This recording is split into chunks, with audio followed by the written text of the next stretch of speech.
Tonight we step quietly toward the southern edge of ancient Mesopotamia, where river mud met tidal water, and where a question still waits beneath silt, salt, and broken pottery. In the early 20th century, when archaeologists began cutting through the buried layers of Uruk, Eridu, and other ancient sites, they found more than temples and clay walls. They found traces of a world already moving before written history could explain where it had been. Scholars connected with institutions such as the British Museum, the University of Chicago, and Oxford have long studied these early layers, where pottery styles and seal designs and imported materials suggest contact across wide distances. The evidence does not shout. It sits quietly in museum drawers. So, before you get comfortable, take a moment to like the video and subscribe, but only if you genuinely enjoy what I do here. And as the room settles around you, tell us where you are listening from and what the local time is where your night has found you. Perhaps you're in a city apartment, near a window with rain on the glass. Perhaps you're in a small room, with the glow of a screen dimmed low. Either way, you are now standing as in your imagination, near the mouth of an ancient river. The air is warm, the ground is damp, the reeds move slowly in a wind that smells of fish, clay, and sun-baked water. Somewhere beyond the marsh, the sea breathes in the dark. It does not yet have a written name in the minds of the people who live beside it. It is simply the wide water, the dangerous water, the road that moves. You are not looking at Sumer as the world usually remembers it. There are no towering ziggurats shining above crowded streets. There are no kings boasting on monuments, no scribes pressing neat signs into wet clay, no priests counting grain in temple courtyards. That famous world is still waiting ahead, like a lamp not yet lit. Here, you're closer to the shadow before the lamp. This is the world of people we may cautiously call Proto-Sumerian, though even that word is only a modern handle tied to a moving cloud. They did not leave us a neat identity card, very inconsiderate of them.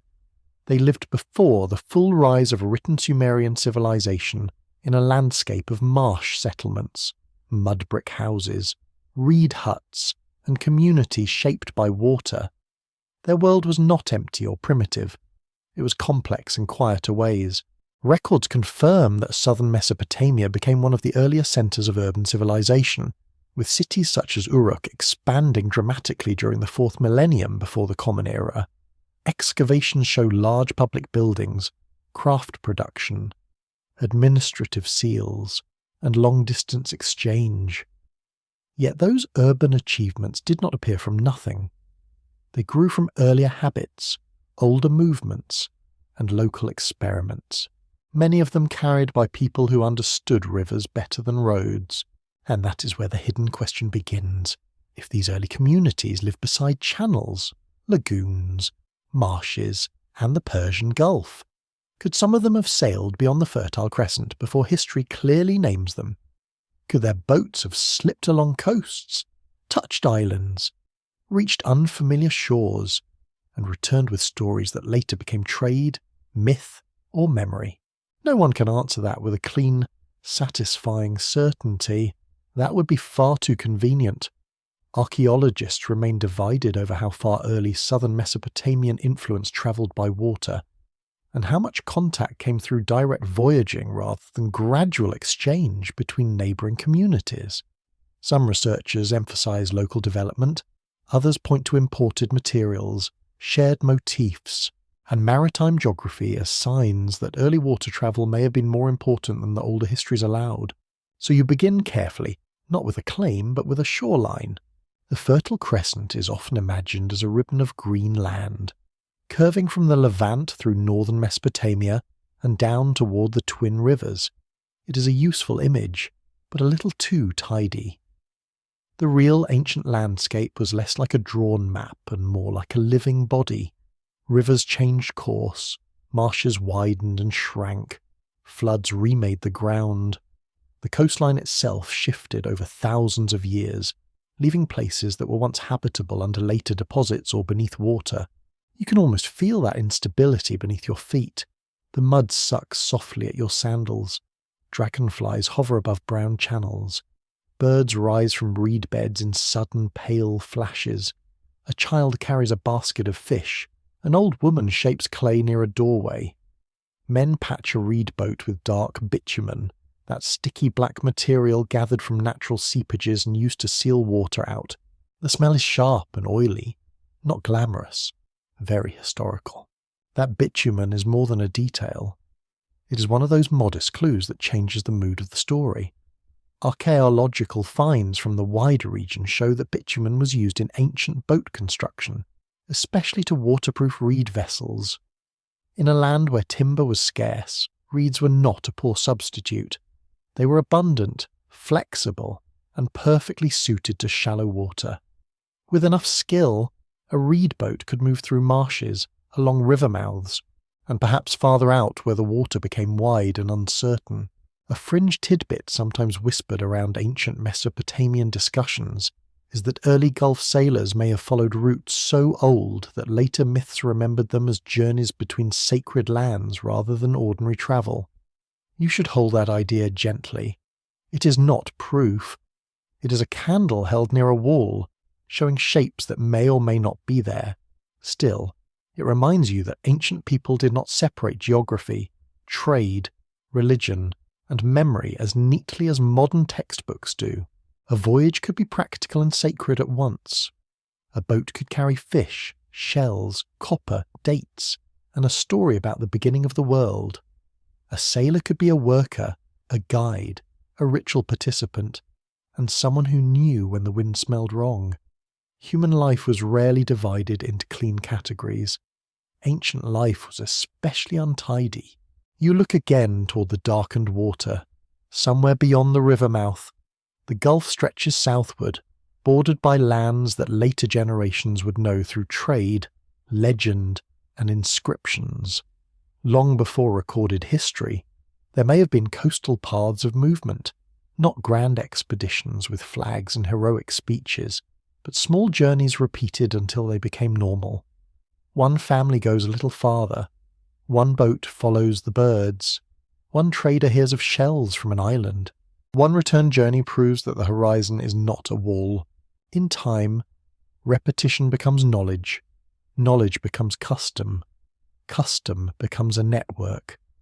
And much later, when scribes begin writing in cities of baked brick and temple shadow, some of that older watery world may already be buried inside the culture they record. For a moment, it feels as though the tablets have not yet spoken, but the mud has. The question is not whether ancient people were capable of movement. They clearly were. The question is how early, how far, and how much was forgotten because it happened before writing could hold it still. Perhaps the first explorers beyond the Fertile Crescent were not conquerors. Perhaps they were not even explorers in the way you imagine the word. They may have been fishers blown farther than expected, traders following rumour, families searching for better ground, or ritual travellers moving between places that later became holy in memory. Their courage may have looked ordinary from the outside.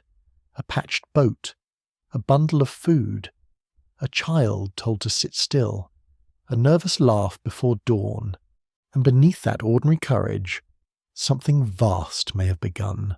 The shoreline darkens. The reeds whisper. The old world breathes slowly through water and mud. You are standing at the edge of a civilization not yet named, facing a sea that may have carried its people farther than their descendants remembered. The story does not open with thunder. It opens with a boat, a tide, and a question. How far did they go? Your mind drifts inland, away from the open salt water, back into the green and brown maze where the rivers make their final approach to the sea. Here, the land is not fixed beneath you. It loosens, shines, sinks, and rises again. The Euphrates and Tigris do not simply pass through this country. They invent it, undo it, and invent it again. You stand in a place where water writes the map. A channel glitters beside a low bank. A reed bed trembles with birds you cannot see. The mud smells of roots, fish scales, animal dung, and warm clay. The sun presses down with the patient cruelty of a landlord who never misses a payment. In the distance, someone calls across the marsh, and the sound arrives softened by wet air. This is the Fertile Crescent before its famous cities harden into legend. It is not empty wilderness. It is not a silent waiting room for civilization. It is busy in small ways. Nets are repaired, baskets are woven, grain is stored in clay-lined bins, dogs sleep in the shade. Children learn where the bank is safe and where the mud will swallow an ankle. The rivers bring silt from far mountains, and that silt becomes possibility. Fields can be made where floodwater is managed. Herds can graze on margins between wetland and dry plain. Reeds can become mats, roofs, boats, fences, and bundles of fuel. Clay can become walls, bowls, tokens, and eventually tablets. In this watery borderland, almost everything useful begins as mud or plant fibre. Archaeological studies from major university projects, including long traditions of research at the University of Chicago and Yale, confirm that early southern Mesopotamia developed through deep interaction between farming villages, marsh communities, and expanding exchange networks. The transformation was not a single invention. It was a long negotiation with water. People learned when to plant, when to move animals, when to dig channels, and when to accept that the flood had won the argument. The flood usually had strong opinions. You walk along a narrow bank raised by human hands. It may not look impressive. No polished stone lines its edge. No grand inscription announces who ordered the work. Yet this small earthwork matters.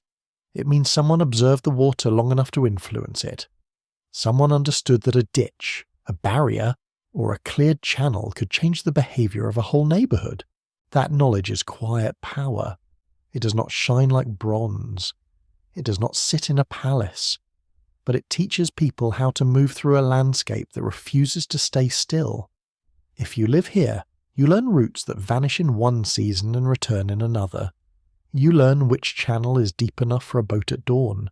You know which reed islands shelter birds, and which banks hold snakes in the heat. For a moment, it feels as though roads are almost beside the point. Later civilizations will carve roads across dry land, stamp them with armies, merchants, and royal messengers. Here, movement is softer. It glides. A boat can carry jars, grain, fish, woven mats, bitumen, shell ornaments, and rumours from one settlement to another. A person who knows the waterways knows the region's hidden grammar. This is why the river mouth matters so deeply. A community accustomed to canals and marsh passages may not see the sea as an impossible boundary. It may see it as a more dangerous version of something already familiar, wider, saltier, less forgiving. Yes, but still water. Still a surface that can hold a boat if the boat is built well and the gods are not feeling theatrical that morning. You can hear the soft scraping of a hull against mud. A man pushes with a pole. A woman steadies a jar wrapped in woven fibre. A boy watches the channel ahead, already learning that travel is not only motion, it is reading, watercolour, current speed, wind direction, bird flight, floating plants, the smell of salt at the wrong hour. Each sign is a sentence. Records from later Mesopotamian life confirm the importance of boats, canals, and river transport for moving goods and people. Although those records belong to a more developed administrative world, they point backward toward older habits. A society does not suddenly wake one morning and become expert with water traffic. Skills grow slowly through repetition, failure, repair, and the occasional embarrassing moment when someone misjudges a mud bank in front of everyone. A quirky tidbit often noted in discussions of marsh life is that reed boats, in one form or another, remained useful in southern Iraq into recent times. The shape of such boats changed, of course, and no one should pretend that modern survivals are direct museum windows into prehistory. Still, they show the stubborn practicality of reeds. When the landscape offers a little timber but endless plant stalks, the sensible person does not complain. They build with what grows around their knees. In the early world you're entering, that practicality may have opened doors. The river communities did not need to imagine navigation from nothing. They already lived inside a training ground. The marsh taught balance. The canals taught steering. Seasonal floods taught timing. Shallow lagoons taught caution. Every journey through the wetland was a small lesson in the art of not sinking. And perhaps this is where the hidden timeline begins to breathe. Long before recorded history, before kings claimed that their power descended from heaven, before scribes carefully counted sheep for institutions with very serious faces, people were moving through this watery country. They followed fish runs and grazing cycles. They exchanged pottery, stone, food, and marriage partners. They watched strangers arrive by boat and leave again. The land encouraged contact. It almost insisted on it. A settlement near a channel did not face one direction only. It faced every place the water touched. If the channel led to another village, that village became reachable. If the channel opened toward a lagoon, the lagoon became a road. If the lagoon smelled of salt, then beyond it lay a wider question. Scholars continue to debate how much of southern Mesopotamia's rise came from local innovation, and how much came from outside contact, including movement through the Gulf and nearby regions. The cautious answer is not a tidy one. Local creativity was clearly powerful. Yet imported materials and shared techniques also suggest that early communities were not isolated. The story seems less like a single birthplace, and more like a network of places breathing together. You pause beside a cluster of low houses. Their walls are made from mud brick, their roofs from reed matting. Smoke moves up through the still air, nearby. A woman grinds grain on a stone, and the dull rhythm blends with insect sound. A clay vessel cools in shade. Someone has pressed a simple mark into wet clay to show ownership, quantity, or memory. It is easy to overlook such things because they are not dramatic, but history often begins exactly there. A basket tied correctly, a channel cleared before the flood, a boat repaired before dawn, a mark pressed into clay because memory alone is no longer enough. Civilization does not arrive wearing a crown, it arrives carrying supplies. You notice how the river world teaches cooperation. A canal is not useful if everyone ignores it. A boat route becomes safer when people share knowledge. A floodplain demands timing from many hands. Even conflict, and there was surely plenty of it, occurs within a web of dependency. The person upstream can change the life of the person downstream. That is a very old political lesson, written in water instead of law. The air cools slightly as evening gathers over the marsh. Birds settle in the reeds. The river becomes a darker ribbon, sliding toward the hidden sea. You sense that the people here do not need to dream of distant exploration in the heroic sense. Their daily life already trains them to cross boundaries, and between dry land and marsh, between village and channel, between fresh water and salt, between what is known and what is merely not yet familiar. Perhaps the first outward movement beyond the Fertile Crescent did not begin with ambition. Perhaps it began with habit. A boat goes farther because the fishing is better. A trader returns because shells from another shore bring admiration. A family follows a route described by cousins. A ritual specialist seeks a place where sweet water rises near the sea. Little by little, the river mouth stops being an edge. It becomes a doorway. The night settles.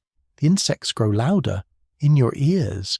The creak of reeds changes into the faint rhythm of paddles. The rivers continue their patient journey southward, carrying silt, memory, and the first hints of a world larger than the fields. Before there are cities, there are channels. Before there are sailors, there are marsh people. Before there is a map, there is someone willing to follow the water a little farther. For a moment, your attention narrows to the people who live where land seems almost undecided. They are not city people in the later monumental sense. They belong to reeds, fish traps, low platforms, wet paths, and boats that slide between stands of green. Their world is half village, half waterway, and it teaches a skill that does not announce itself loudly. The morning begins with damp heat, mist hangs low over the channels, the scent of wet reed, clay smoke, fish oil, and crushed marsh plants drifts through the air. A heron stands perfectly still near the bank, looking more dignified than anyone has any right to look before breakfast. Somewhere nearby, a boat knocks gently against a post. You step closer and see how much labour hides inside an ordinary vessel. Reeds must be cut at the right season. Bundles must be sorted, dried, bent, tied, and shaped. A hull must be light enough to move, but strong enough to carry jars, baskets, nets, and people.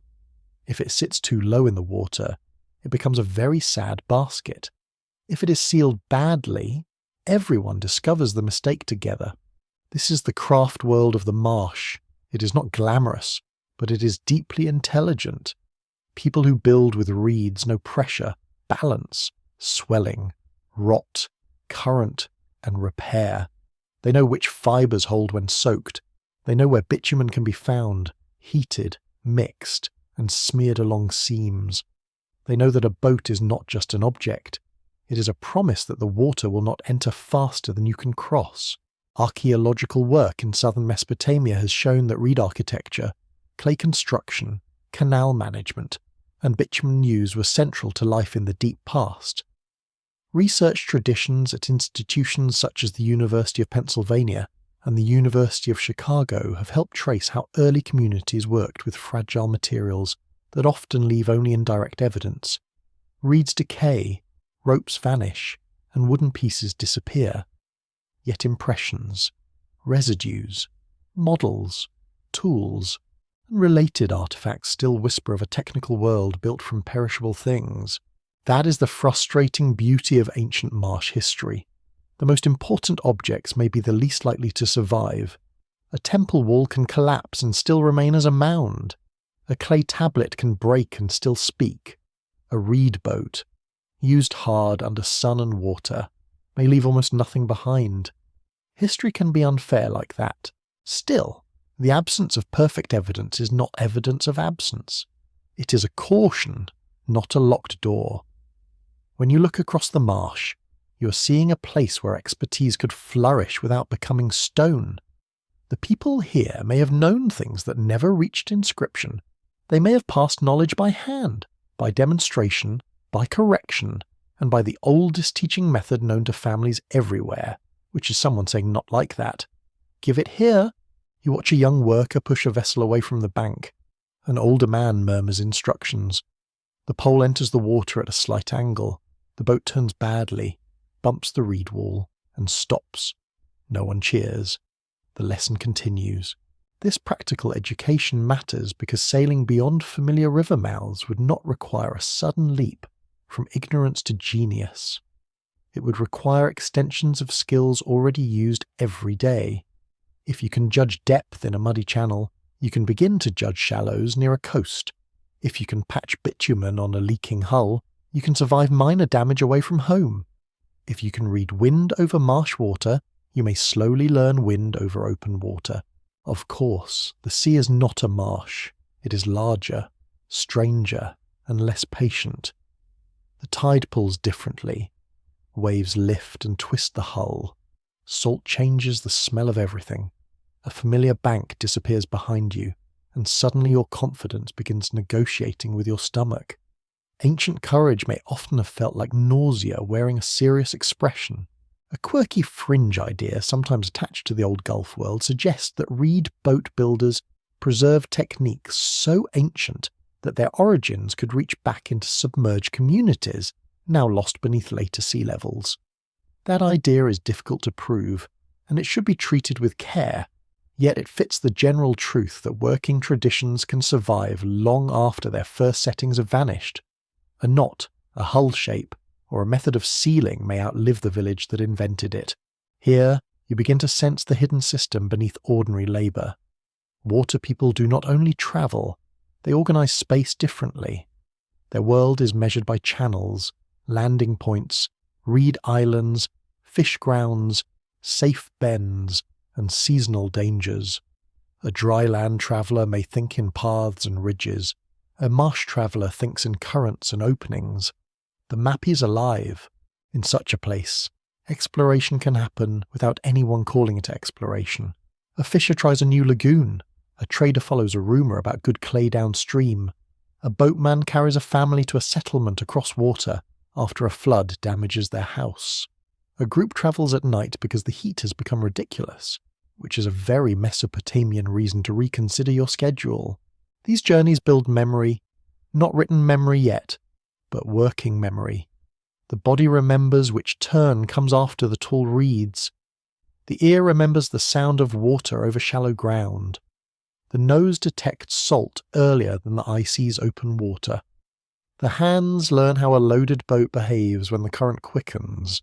Records from later Sumerian society show a highly developed world of boats, river transport, canals, labour organisation, and goods moving through temple and palace systems. While those sources belong to a later age, they suggest that water management did not stand at the edge of civilization. It stood near the centre. The older marsh skills may have fed directly into the great administrative machines that later counted cargo with exhausting seriousness. One open scholarly debate asks how much continuity existed between prehistoric marsh lifeways and the urban institutions that later dominated southern Mesopotamia. Some scholars argue for strong local roots, with early water communities contributing to the rise of cities. Others warn that later records cannot be pushed too easily into earlier periods. Both cautions are useful. The past enjoys punishing overconfidence. You kneel near a boat under repair. The bitumen has been warmed until it softens into a dark, glossy mass. Its smell is heavy and mineral, like the earth sweating something ancient from its pores. A worker uses a tool to spread it over a seam, pressing carefully along the reed bundles. The black line shines against the pale straw. That black line is a boundary. Inside is air, cargo, and human hope. Outside is water, always looking for a way in. Perhaps every early voyage depended on that same simple argument. Keep the inside dry, keep the boat moving, keep the shoreline somewhere in memory. As the day grows hotter, the marsh brightens. Insects hum above the channels. Fish flash beneath the surface. A woman loads clay vessels into a boat, each one cushioned with reed matting. A child carries a coil of rope. An old pilot studies the sky as if reading a slow message written in light. You understand that skill here is not a single invention. It is a woven thing. Boat building, canal cutting, fishing, weather reading, cargo balancing, social trust, and ritual caution all bind together. Take away one strand, and the journey weakens. Keep them together, and a community can move through water with confidence. Maybe that is why the idea of Proto-Sumerian explorers beyond the Fertile Crescent feels less impossible as the marsh world sharpens around you. They did not need polished harbours or grand fleets to begin. They needed reeds, bitumen, experience, patience, and reason strong enough to face the wide water. Trade could provide one reason, hunger could provide another. Curiosity may have done the rest, despite curiosity having a famously mixed safety record. Evening returns with a violet haze over the reeds. The boats settle near their moorings. The channels darken into narrow mirrors.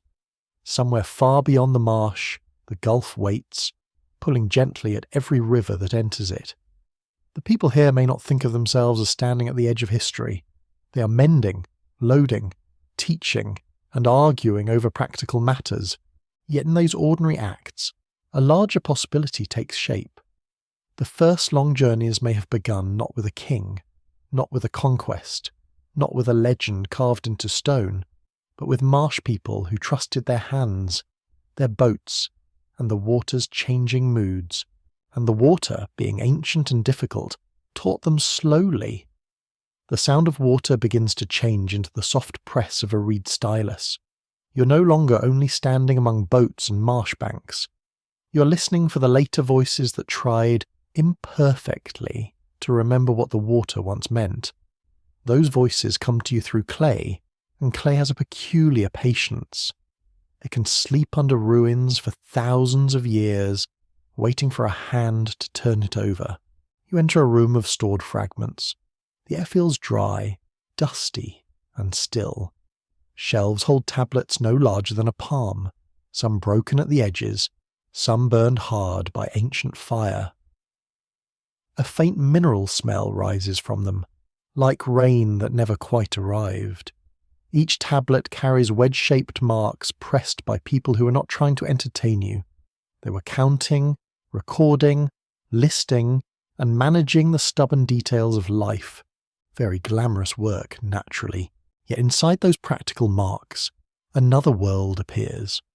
Later Sumerian and early Mesopotamian records refer again and again to boats, fish, reeds, canals, harbours, merchants, cargo, and waters that connect communities.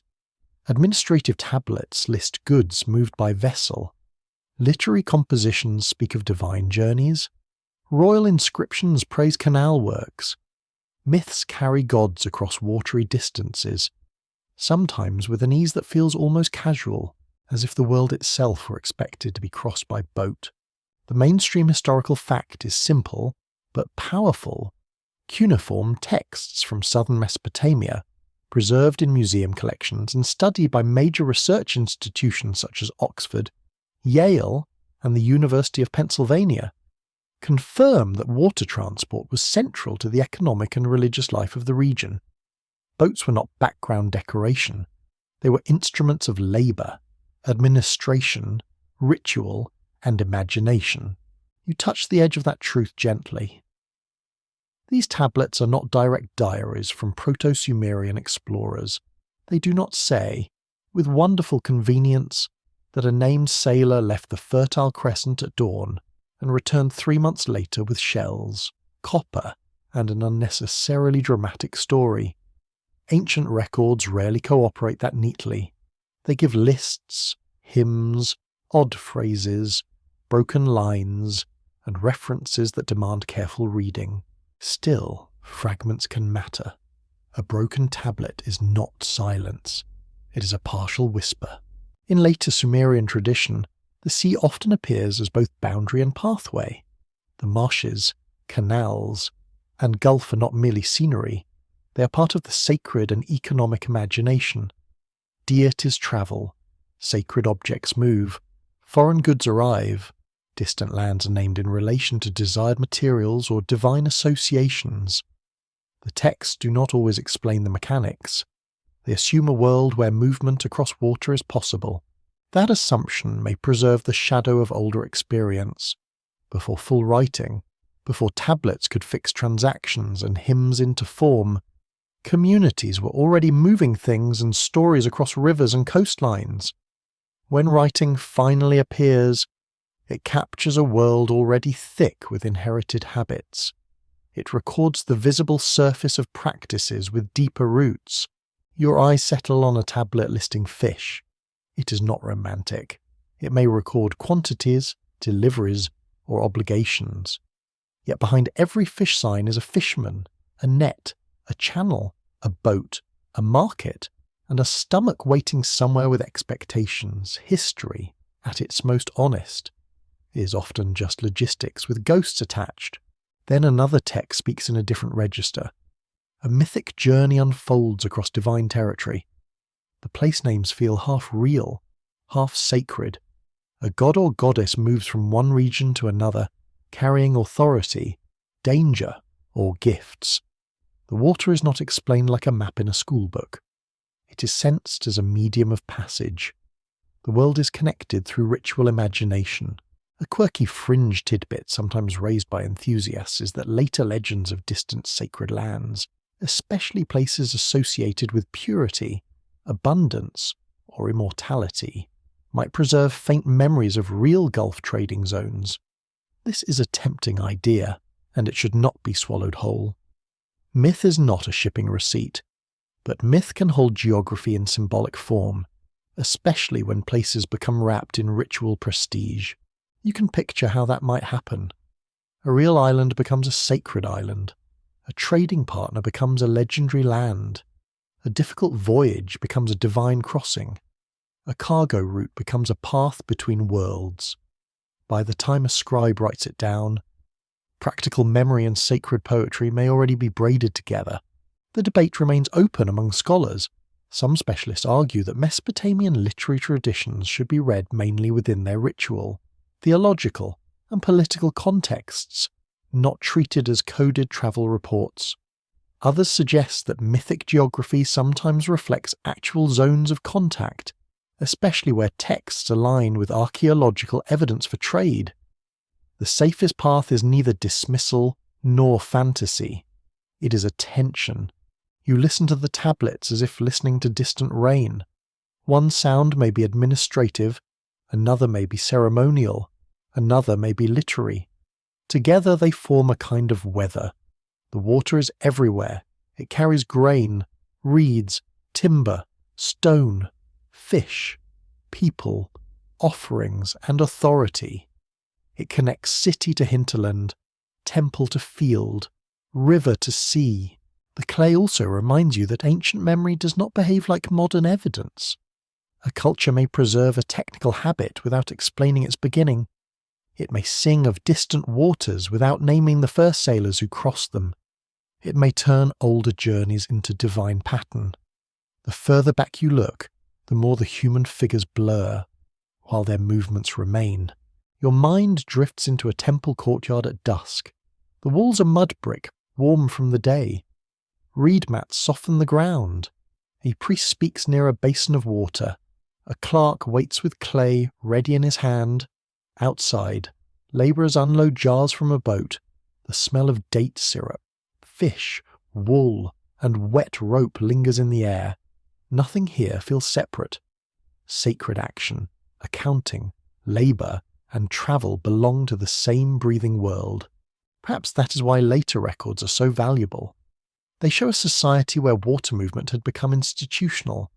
By the time scribes were recording cargoes, the skills behind those cargoes were old. By the time myths imagined divine journeys by water, human journeys had already trained the imagination. By the time harbours mattered to administration, landing places had likely mattered to people for generations. You notice another small clue in the vocabulary of goods. Materials not native to southern Mesopotamia appear in archaeological contexts and later records. Stone, metals, timber, shells, and other valued objects reach the alluvial lowlands from outside regions. Some came by land. Some likely came through riverine and maritime exchange. The exact routes shift with period and evidence, but the pattern is clear. Southern Mesopotamia was hungry for materials its own landscape did not generously provide. That hunger could move people. A land of mud, reeds, fish, and grain still needed stone for tools, metal for prestige and utility, timber for construction, and exotic objects for beauty or ritual. Need is a quiet engine. It does not sound heroic, but it can carry boats very far. And the tablets, in their dry little way, remember the engine. They remember deliveries. They remember workers. They remember boats as counted assets. They remember the official mind trying to control what water made possible. They do not tell the whole story, because no archive ever does. But they let you sense a larger background, one in which southern Mesopotamia looked outward through rivers and gulf waters. The room grows dim around the shelves. Dust floats in a narrow band of light. A broken tablet lies in your palm, heavier than it looks. Its marks are small, but they belong to a civilization that knew how to turn clay into memory. What it records is only a portion of what people lived. What it forgets may be just as important. Perhaps the oldest voyages were already ancient by the time scribes began writing. Perhaps the first people who pushed beyond the familiar water left no tablet at all. They left techniques, routes, rumours, and sacred habits. They left a world in which boats appeared normal enough to be listed, sung about, taxed, repaired, blessed, and complained over. That is a kind of evidence too, if held carefully. The stylus lifts. The clay dries. Somewhere outside the archive, a vessel knocks against a landing stage in the evening current. The tablets do not give you a map beyond the Fertile Crescent. They give you something quieter and more unsettling. They reveal that the sea was not absent from Sumerian memory. It was there in work, in worship, in economy, and in imagination. And if memory is a shoreline, then these clay fragments are footprints near the tide. The archive fades, and the smell of dry clay gives way to salt again. You are back near the river mouths, where the land thins into channels and lagoons, and where the water begins to lose its familiar sweetness. The air tastes different here. It carries a mineral edge, a faint bitterness on the lips, a warning that the rivers are no longer entirely themselves. You stand where fresh water meets the Gulf. Nothing about this place feels cleanly divided. Brown current slides into green-grey tide. Mudflats glisten under the low sun. Crabs move sideways with the confidence of creatures who have never had to explain themselves. The reeds grow shorter in places, bent by wind, crusted with salt along their lower stalks. Farther out, the surface opens into a wide, shining uncertainty. This is where a river traveller would face a new kind of question. The canals and marshes had trained the body. They had taught balance, timing, depth, and caution. But the Gulf asked for more. It asked whether a person could leave the last visible channels behind and trust a horizon that did not promise a landing place. That is not a small psychological step. It is one thing to move between reed beds. It is another to watch the bank shrink behind you. The boat still floats, yes, but the world has changed around it. The water lifts differently. The wind has more room. The familiar smells scatter. Even silence feels larger. Modern archaeological and geological research has shown that the coastline of the ancient Gulf changed significantly across prehistoric and early historic periods.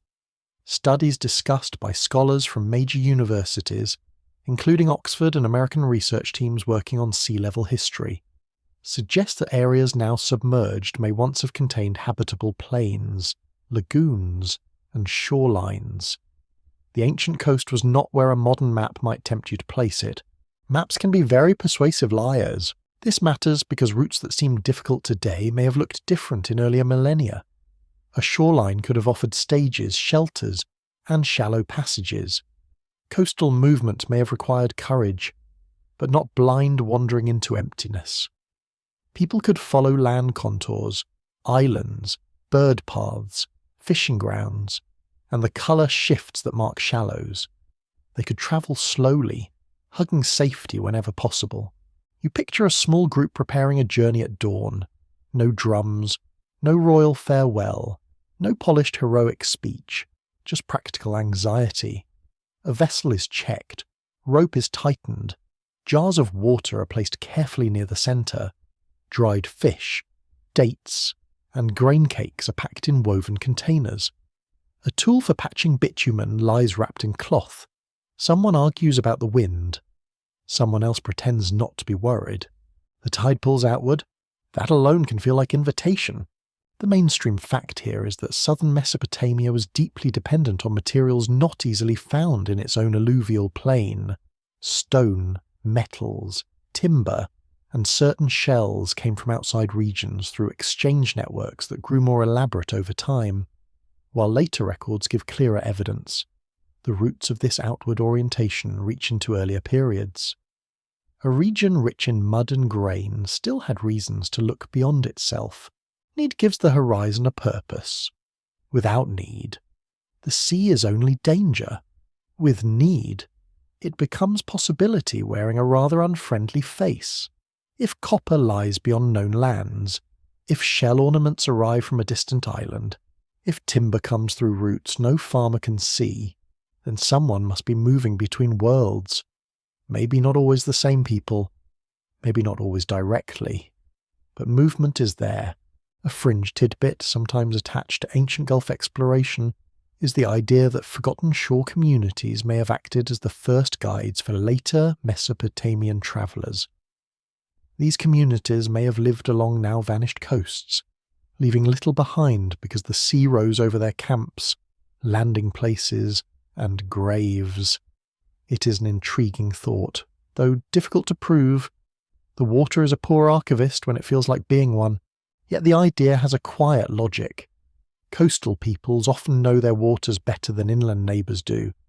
They know when fish move, when winds shift, where fresh water can be found, and which inlets offer shelter.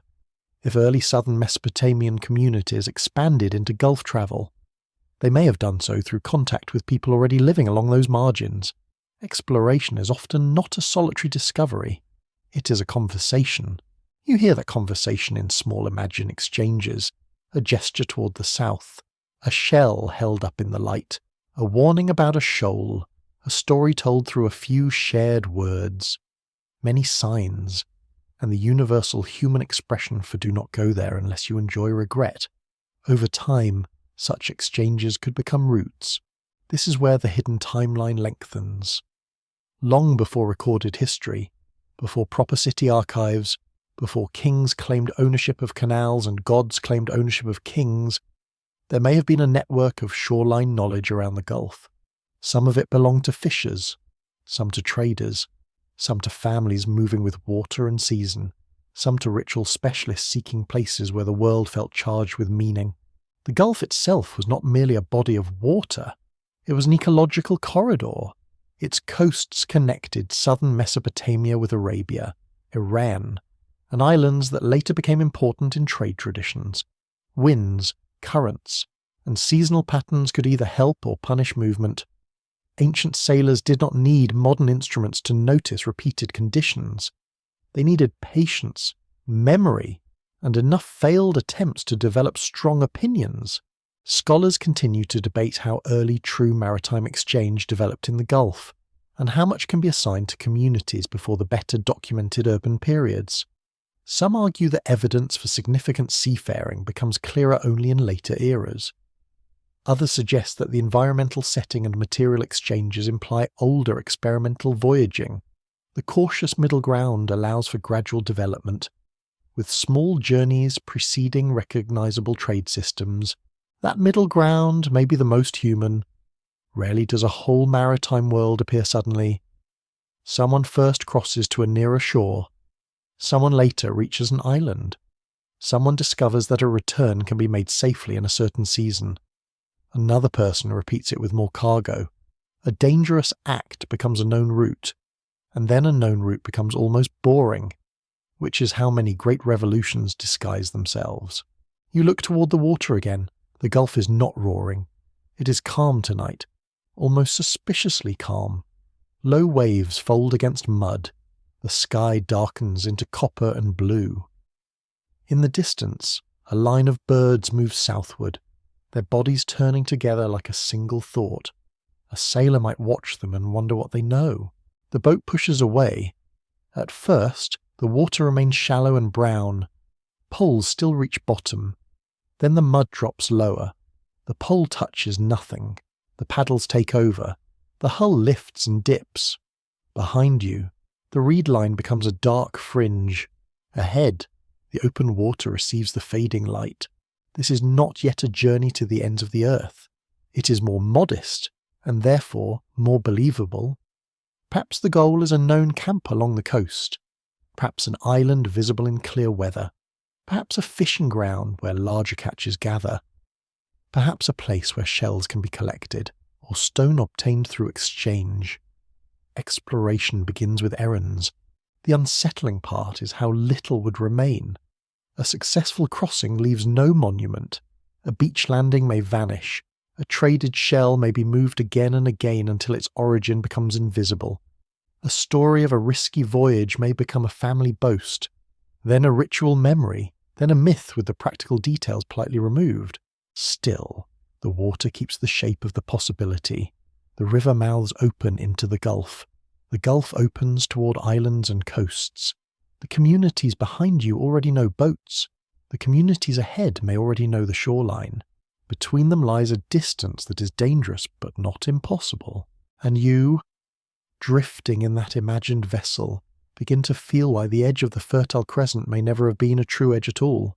It may have been a breathing scene between river civilization and maritime memory, a place where mud-built worlds learned to look outward, not in conquest, not in spectacle, but in repeated acts of need, caution, and wonder.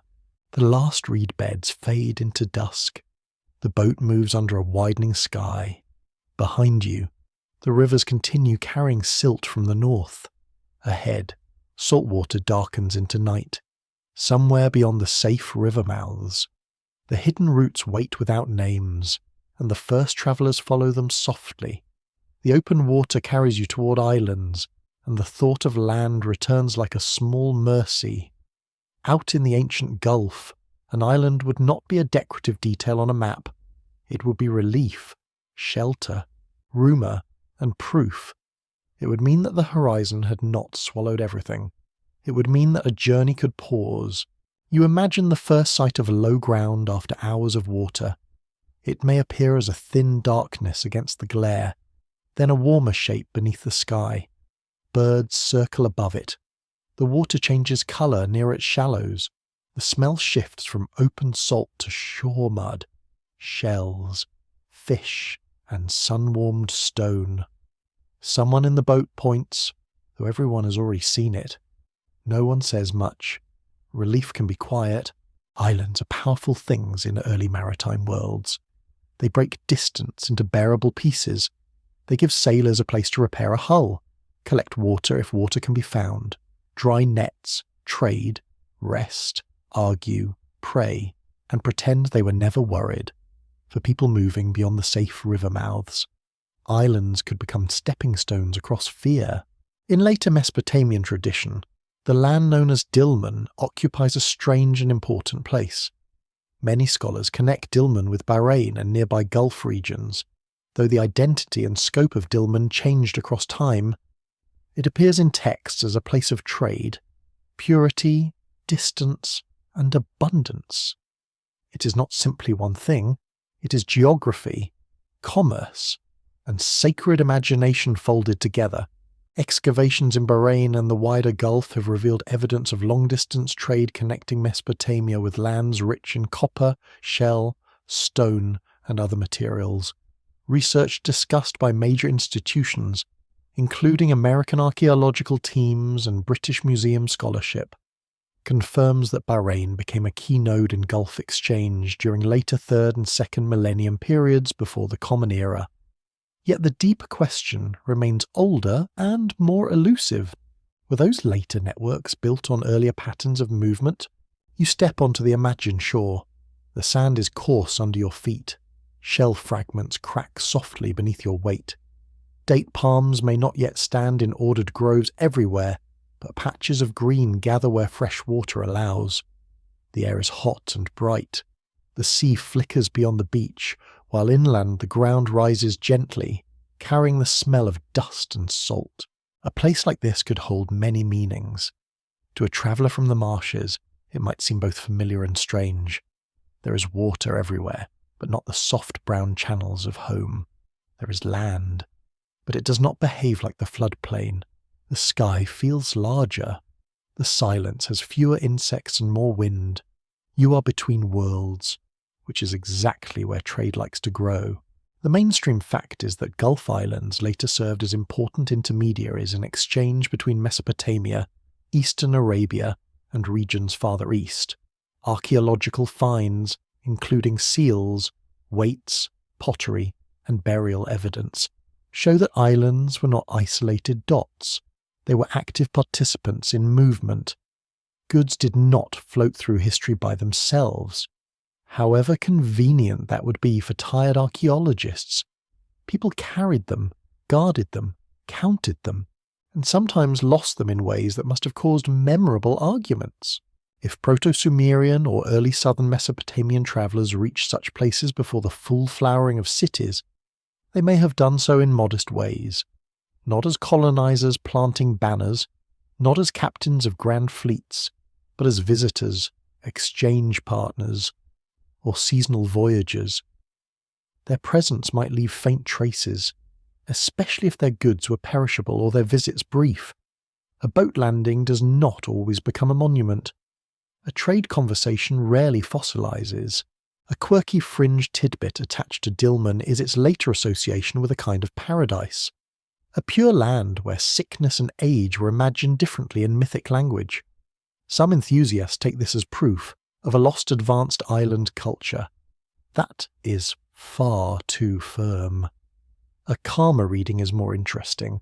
A real place of trade and fresh water, glimpsed across dangerous sea routes, could become sacred in the minds of people living in a hot alluvial world. If an island offered water, copper, shells, and safety, paradise might begin as excellent logistics. That is not unromantic. It may be more human. You picture early sailors beaching a vessel on a sheltered shore. They drag it above the tide line, breathing hard.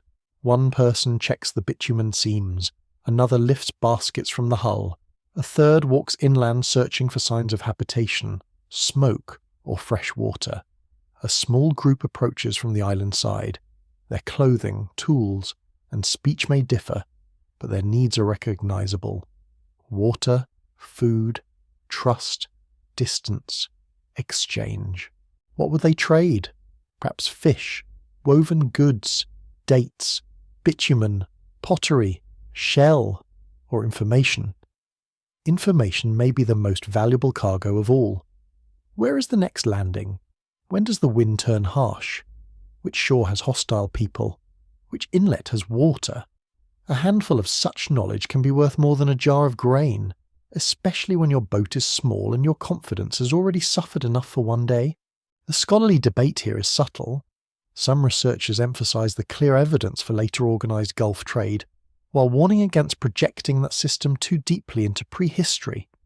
Others argue that the environmental logic of island travel makes earlier exploratory contact plausible, even if its evidence remains faint.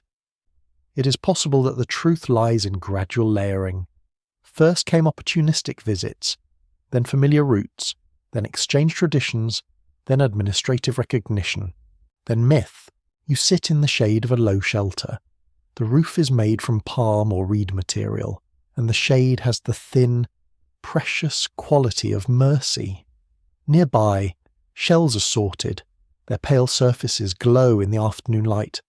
Some may become ornaments, others may move onward, passing from hand to hand, settlement to settlement, until their journey is longer than that of the person who first picked them from the beach. Objects travel strangely. A shell gathered on an island can end in a river village far away. A copper piece mined in eastern Arabia can pass through intermediaries before reaching a Mesopotamian workshop. A seal design can move with merchants and be copied by people who never met its first maker. In this way, islands do not only connect places, they stretch memory. The Gulf wind rises. It carries grit against your skin. In the distance, the sea brightens under a hard sun, and the boat waits, pulled above the water like a sleeping animal. You sense how an island could become a teacher. It teaches that the sea has intervals. It teaches that the horizon may hide resting places. It teaches that not every journey must be solved at once. That lesson could change how people thought about distance. The world beyond the Fertile Crescent would no longer be a single unknown mass. It would become a sequence. River mouth, shallow coast, island, another shore, a return path, a remembered current, a seasonal wind.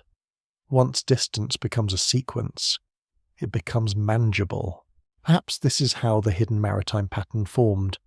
A route does not need to begin as a route. It can begin as a successful accident. A boat reaches an island because weather forces it away from the coast. The crew survives, returns, and tells others. Someone tries again with purpose. Another adds a stop. Over generations, fear becomes knowledge, and knowledge becomes something almost ordinary. You can feel the calm unease in that transformation. Ordinary journeys may hide extraordinary consequences. A few people reaching an island may open channels through which goods, words, rituals, and images later move. No one at the beach says, "Today we begin a network that future scholars will argue about in conference rooms." They're mostly concerned with water jars, damaged rope, and whether the return wind will behave. Evening softens the island. The heat loosens its grip. The shoreline smells of salt, shell, and smoke from a small fire. Stars begin appearing over the gulf, one by one. The boatmen look toward the dark water, measuring not just distance, but trust. Behind them lies the island, proof that land can appear after fear. Ahead lies another crossing, and in that quiet space between shore and sea, you begin to understand why islands matter so deeply. They are pauses in danger. They are anchors for memory. They are the small, solid places where a watery world becomes thinkable. If Proto-Sumerian explorers moved beyond the Fertile Crescent, islands may have taught them how to keep going without feeling that they had vanished from the earth. The tide comes in slowly. The boat shifts against the sand. Somewhere in the dark, shells click softly under the moving water, like tiny fragments of an older story being rearranged by the sea. The island shore recedes into darkness, and your attention settles on the boat itself, not the destination, not the myth that may later grow around the journey, just the vessel beneath tired hands, damp cargo, and uneasy hope.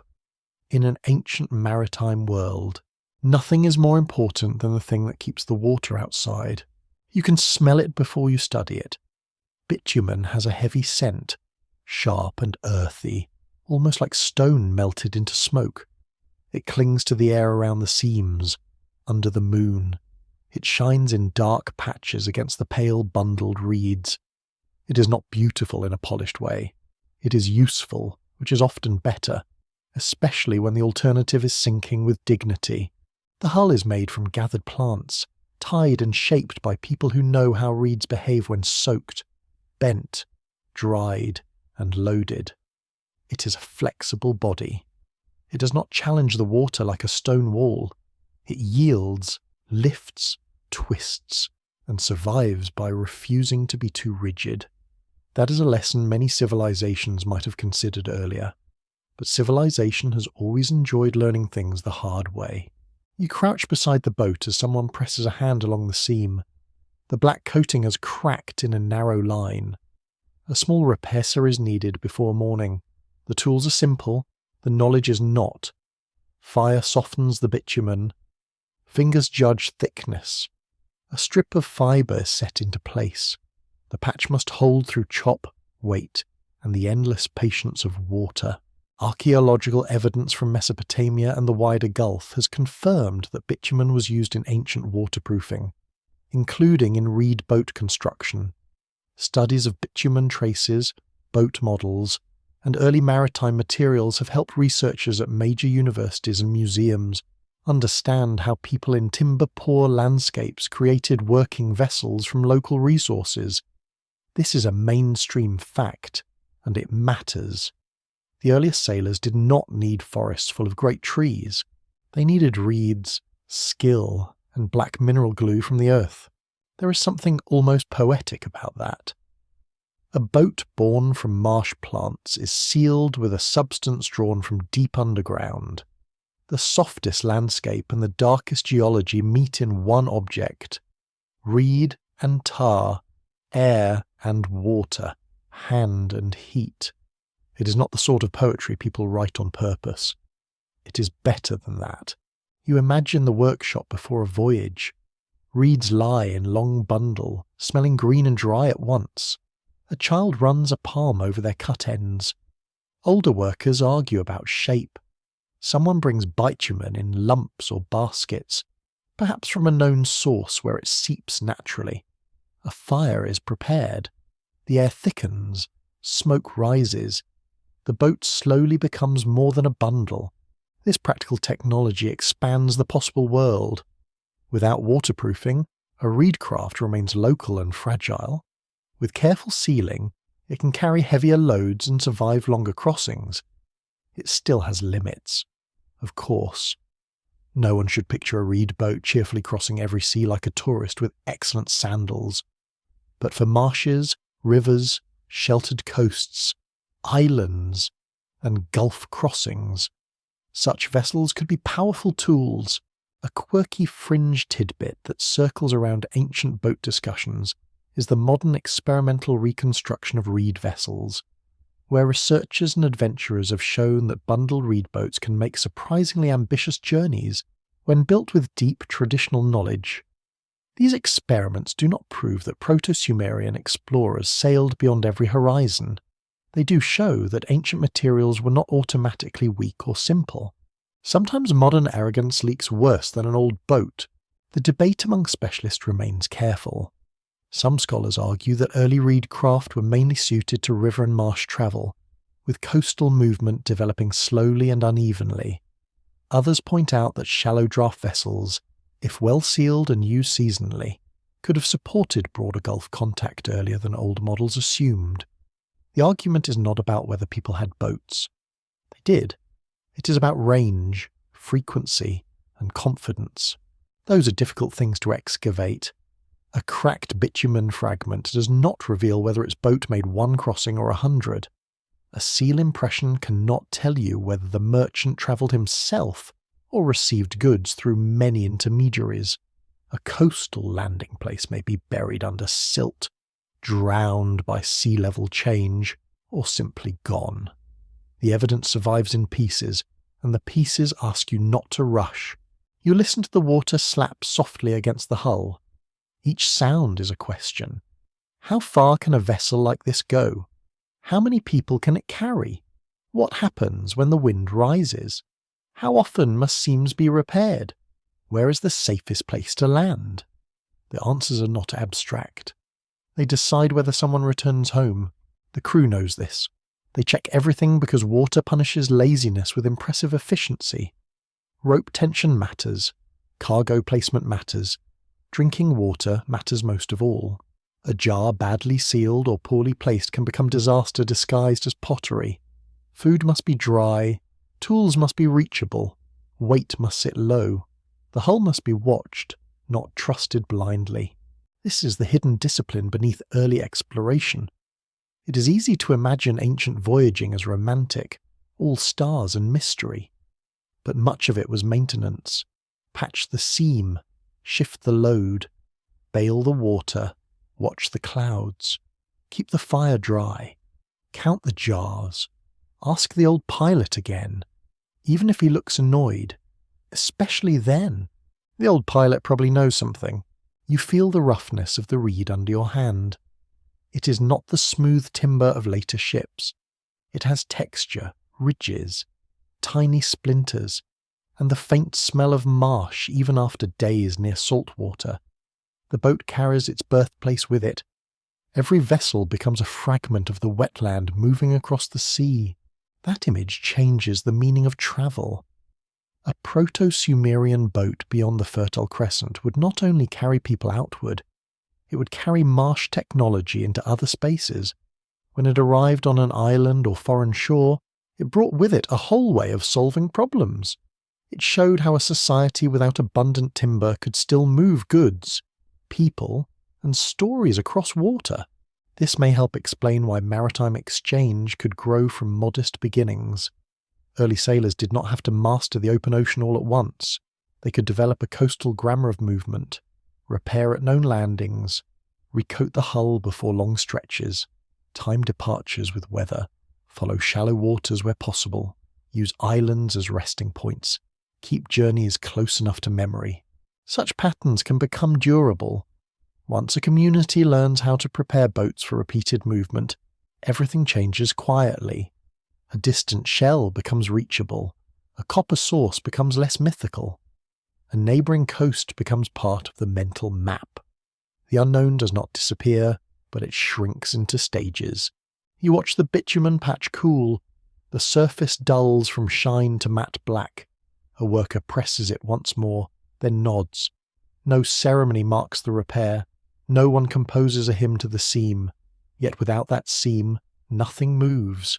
Temples may dream, merchants may bargain, priests may bless, and hungry households may wait, but the boat must hold. There is an almost unsettling humility in this. The grand possibilities of early history may depend on sticky black material smeared by tired hands in poor light. Civilizations do not rise only from ideas. They rise from practical fixes repeated by people whose names vanish. The night deepens. Wax smoke from a small lamp trembles near the work area. The smell mixes with bitumen, salt, and damp rope. Someone tests a paddle blade. Someone else wraps food in woven matting. A young sailor lies awake, pretending to sleep, listening to the boat creak under the slow lift of tide. Perhaps tomorrow they will follow a coastline. Perhaps they will reach an island. Perhaps they will only move goods between familiar points. Yet the technology beneath them contains a larger possibility. It says that water can be crossed. It says that mudland people can become sea people without abandoning who they are. It says that the Fertile Crescent's edge may have been stitched to wider worlds by reeds, tar, and patience. The vessel waits in the dark like a sleeping animal with a blackened hide. The tide rises around it. The patch holds. For now, that is enough. The repaired boat carries your imagination toward the hard glitter of need. Not treasure in the storybook sense, not chests of gold shining under torchlight, but the older hunger for materials that a river plain could not easily give. In southern Mesopotamia, the land was generous with clay, reeds, grain, fish, and mud. It was less generous with stone, timber, and metal. History can be very dramatic about such shortages. You feel the morning heat gather over the water. The cargo is arranged low in the boat. Empty baskets wait to be filled later. Sealed jars sit near the middle, where their weight will not betray the hull. A coil of rope smells of fibre and salt. Beside it lies a small stone tool, precious because stone itself has travelled farther than the person holding it. This is the quiet pressure behind movement. A community may grow rich in food and water management, yet still lack the hard substances needed for tools, ornaments, construction, ritual display, and authority. Mud brick can build walls, but not everything can be mud brick. Although Mesopotamians certainly made heroic efforts in that direction, clay is wonderful, but it does not become copper just because someone asks politely. Archaeological research confirms that southern Mesopotamia imported important raw materials from outside the alluvial plain, including metals, stones, and timber. Scholars from institutions such as Harvard, Chicago, and Oxford have long emphasized that Mesopotamian civilization developed within networks of exchange reaching toward Anatolia, Iran, the Gulf, Arabia, and beyond. This does not mean every early contact was direct. It means the lowland world was never sealed within itself. Copper is one of the most compelling clues. It shines at the center of many ancient ambitions. Before bronze became common, copper already mattered for tools, ornaments, and prestige objects. Sources of copper were not located in the southern Mesopotamian marshes. To obtain it, people needed exchange with regions where copper-bearing ores could be mined, worked, or passed along. That need may have pulled attention southward and eastward across the Gulf. Later, Mesopotamian texts and archaeological finds point to copper routes involving lands associated with Magan, often connected by scholars with Oman and parts of southeastern Arabia. These later connections are clearer than the earliest ones, but they raise a deeper possibility. If formal trade developed later, earlier exploratory movements may have prepared the way. You imagine a piece of copper arriving in a settlement near the rivers. It is small, perhaps not very impressive to modern eyes, yet people notice it. Its colour is unlike clay or reed or bone. It catches light warmly. It can be shaped, hammered, sharpened, displayed. It carries distance inside itself. To possess it is to touch a place you may never have seen. Objects like that change imagination. They make geography emotional. A distant land becomes not merely a rumour, but the source of something desired. A route becomes valuable. A sailor becomes useful. A trader becomes someone worth feeding well, at least until the bargaining begins. A quirky fringe tidbit sometimes attached to copper trade is the idea that ancient miners and sailors guarded root knowledge almost like a sacred secret. There is no neat proof for secret guilds in the Proto-Sumerian world, and we should not dress uncertainty in theatrical robes. Still, practical secrecy is believable. If your family knows a safer landing, a reliable intermediary, or a seasonal wind pattern, you may not announce it generously to every rival with ears. Knowledge was cargo too. The boat moves along a coast where the land burns pale under the sun. You smell hot stone, salt weed, and distant smoke. The water near shore is clearer than the river channels, revealing sand, rock, and sudden, darker patches below. A person raised in the marsh might read such water slowly at first, then more confidently with practice. Every journey edits the next one. The hidden system begins to form around resources. Shell from one shore, copper from another, timber from uplands or coastal trade, stone from distant outcrops, dates and grain from the river plain, bitumen from seepages, fish from marsh and sea. Each material pulls people along a different thread. Over time, those threads knot into roots. You can almost see the network as a sleeping pattern beneath the map. It is not yet a formal empire.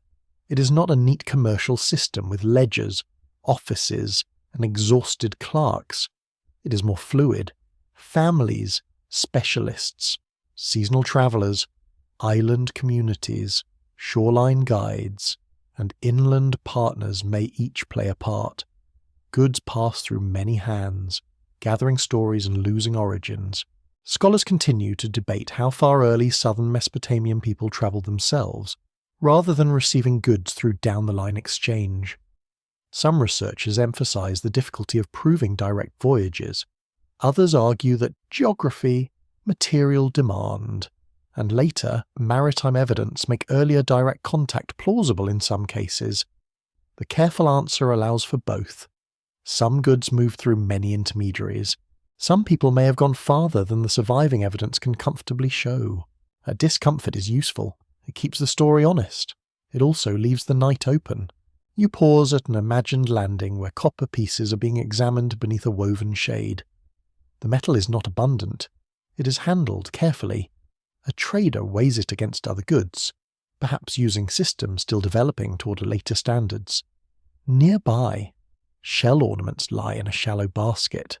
A jar of bitumen has been set aside.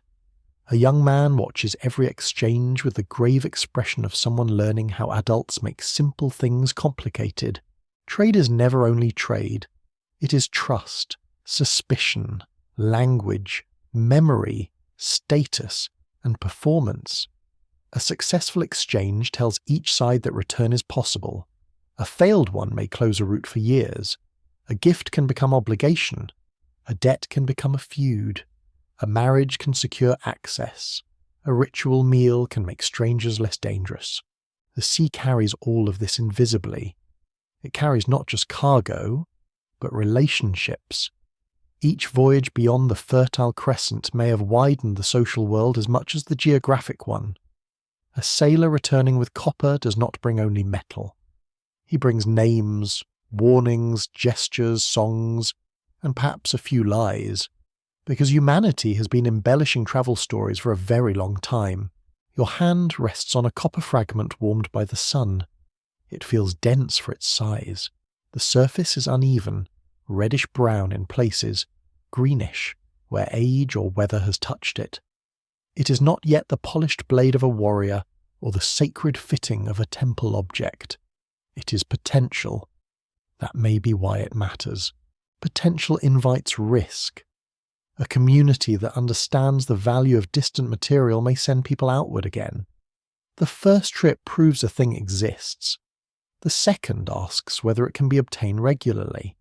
The third begins to feel like policy, even if no one has invented the word. Eventually, roots become part of how a society feeds its ambitions. This does not require a loud story. It may unfold through practical repetition. A boat leaves with grain, textiles, fish products, bitumen, or crafted goods. It returns with stone, shell, copper, or information. Another boat follows. A landing place becomes familiar. A coastal partner becomes known by name. A child grows up hearing that certain goods come from beyond the water, and the beyond becomes ordinary. That is how hidden timelines become real without becoming visible. They are built from errands, bargains, repairs, and returns. They do not always leave monuments because their monument is the route itself, and routes vanish unless people keep walking or sailing them. The afternoon light flattens the coast into bands of gold and blue. The boat sits heavy with cargo now. The crew checks the jars, tightens the cords, and studies the wind. They are not thinking about future museums. They are thinking about the return crossing, the hungry mouths waiting near the rivers, the value of what they carry, and the danger of waves after sunset. You sense that copper, shell, timber, and stone may have done what curiosity alone could not. They gave early travellers reasons to repeat the frightening act. To cross water once is bold. To cross it again because people are waiting for what only the distance can provide is the beginning of a maritime world. The boat turns toward the north. Salt dries on skin. The cargo rests silent in the hull. Somewhere beyond the haze lies the river country, rich in mud and memory, poor in metal, hungry for the hard gifts of other lands. The sea between them is no longer empty. It has become a road made of risk. The copper road dissolves beneath the boat, and now your attention sinks lower, beneath the shining surface of the Gulf. You look not only across the water, but through time, toward a coastline that no longer stands where it once stood. The shore you see on a modern map is not the shore ancient travellers knew. The sea has moved, the land has yielded, the old edges have gone under. For a moment, it feels as though the whole Gulf is breathing over a buried memory. Beneath the waves may lie former plains, river channels, lagoons, campsites, shell middens, and walking paths that belonged to people before the better-known cities rose in southern Mesopotamia. If you listen carefully, the water seems almost too smooth, as if hiding a floor of vanished lives below its calm skin. The air is heavy with salt. Small waves slap against the hull. The sunlight breaks into scales on the surface, bright enough to make your eyes ache. Somewhere below, where fish move over sand and silt, there may once have been ground dry enough for feet, fires, huts, and graves. The thought is quiet, but it changes everything. Geological research has shown that sea levels rose dramatically after the last ice age, reshaping coastlines across the world. In the Gulf region, scholars have explored the possibility that parts of what is now seabed were once exposed land, crossed by rivers and used by human communities. Researchers associated with major universities and scientific publications have discussed how submerged landscapes may hold evidence of early settlement, migration, and adaptation. The question is not whether coastlines changed. They did. The harder question is what human stories were carried away with them. That is where the silence becomes unsettling. Imagine a shoreline settlement built near a lagoon. It has reed shelters, hearths, fishing tools, woven baskets, and perhaps boats pulled up along the mud. Children chase one another between drying nets. Adults sort shellfish in the shade. Someone watches the waterline, noticing that each generation tells a slightly different story about where the shore used to be. At first, the change is slow enough to ignore. Then it is slow enough to fear. Rising water does not always arrive like a wall. Often it comes as a patient trespass. A spring becomes brackish. A familiar bank collapses. A path floods during a season when it once remained dry. Graves near the old edge need to be moved, or perhaps are not moved in time. The sea is polite enough to be gradual, which somehow makes it worse. This lost coastline matters for Proto-Sumerian exploration, because it may have provided a stepping world now absent from the map. If ancient travellers moved beyond the river mouths, they may not have crossed the same distances later sailors faced. They may have followed low shores, estuaries, and sheltered waters that have since vanished. A route that looks bold today may once have been cautious, practical, and broken into smaller stages. Maps, again, can flatter certainty. A modern coastline invites the mind to draw ancient journeys across open water, but the ancient traveller may have seen more land, more marsh, more islands, more shallow passages, and more places to stop. The hidden road may not have been erased from memory all at once. It may have been drowned piece by piece. A quirky fringe tidbit sometimes linked to this drowned landscape is the idea of a lost Gulf homeland, a fertile basin remembered in later stories of paradise or flood. Some writers take this very far, sometimes farther than the evidence can comfortably walk without needing a rest. Yet the basic environmental premise is not fantasy. Large coastal zones around the world were submerged after sea levels rose, and human communities often live near coasts because coasts are rich, useful, and wonderfully inconvenient for future archaeologists. The debate is still active. Some scholars argue that the Gulf Basin may have supported significant prehistoric populations before marine flooding, making it important for understanding early human settlement in the region. Others urge caution, noting that direct archaeological evidence from the submerged floor remains difficult to obtain and interpret.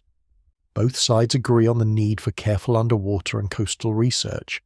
The sea is not giving up its archive easily. You imagine an archaeologist lowering equipment into the water, searching not for golden cities, but for stone tools, ancient shorelines, hearth traces, and organic remains sealed in sediment. It is slow work. No dramatic temple rises from the waves. No statue conveniently points toward the truth. Instead, there are cores of mud, sonar readings, shell layers, and patient arguments over dates. Very exciting, if your idea of excitement includes sediment, but sediment can be eloquent. A layer of shell may mark an old shore. A buried channel may show where fresh water flowed. A concentration of tools may reveal a campsite. If such evidence is found and securely dated, it could alter how you imagine early movement between Mesopotamia, Arabia, and the Gulf coasts. The land beneath the water could become not an empty gap, but a missing middle. The human effect would be profound. People living on changing coasts do not simply disappear when water rises. They move. They carry tools, stories, boat skills, food habits, place names, ritual memories, and anxieties about water. Some may move inland toward river systems. Others may shift along the shore. Some may become intermediaries between dry land farmers and maritime worlds. In that sense, the Proto-Sumerian world may have inherited more than a landscape. It may have inherited displaced knowledge. People who knew drowned shores could guide others across new ones.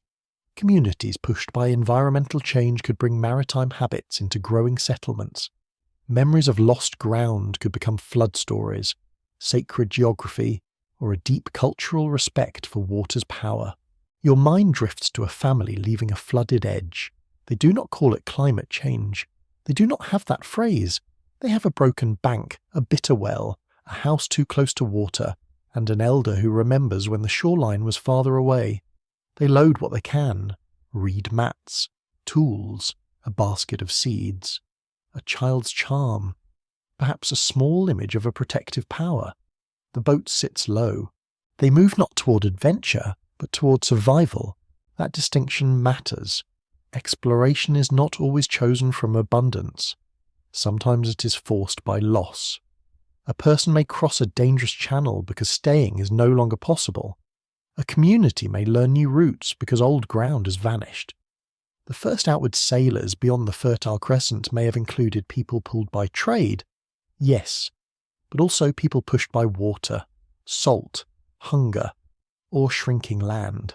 The coastline that vanished may therefore hold two stories at once. It may hide the practical routes that made early voyages easier. It may also hide the trauma that made movement necessary. Beneath the calm Gulf surface, there may be the memory of both opportunity and abandonment. You can hear the boat moving above that buried world. The hull creaks softly, the oars dip and lift, the sea, indifferent as ever, covers whatever came before. It does not care whether a hearth once glowed below, whether someone once sang there, whether a child once learned to walk on ground now crossed by fish. The sea keeps its own counsel, and yet the missing coastline continues to shape the story. It reminds you that history is not only what survives above ground, it is also what disappeared before writing began. It is the dock that rotted, the beach that drowned, the path that became seabed, the small village whose people moved on and carried memory without carrying walls. Perhaps later communities near the rivers inherited these fragments without knowing their age. A boat design from a vanished coast, a tale of land lost to water, a ritual fear of flood, a route across the Gulf whose first stages no longer existed. The old map was gone, but parts of it lived inside habit. Night gathers over the water, and the surface turns black, smooth, and almost kind. Stars appear where the sun had been. Somewhere beneath the boat, the ancient ground lies beyond reach, layered in silt and silence. You cannot walk there now. You cannot ask its people where they went. You can only follow the clues that remain, and respect the spaces where evidence has been swallowed. The vanished coastline does not give a final answer. It gives a deeper question. If the sea erased the road, how much of early exploration became invisible with it? And if the road is invisible, how many journeys have we mistaken for impossibilities? The boat moves on, the hidden shore sleeps below, the drowned shore fades beneath the dark water, and your mind returns to the people whose name is still uncertain, before Sumer becomes Sumer in the language of a later memory, before city names rise like fixed stars over the plain. There are communities moving through a world not yet divided into the familiar categories.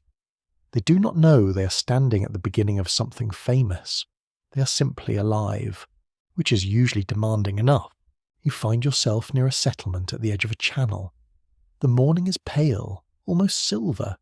Smoke from cooking fires hangs close to the ground, carrying the smell of grain, fish, damp reeds, and old ash. Mud brick walls catch the first light.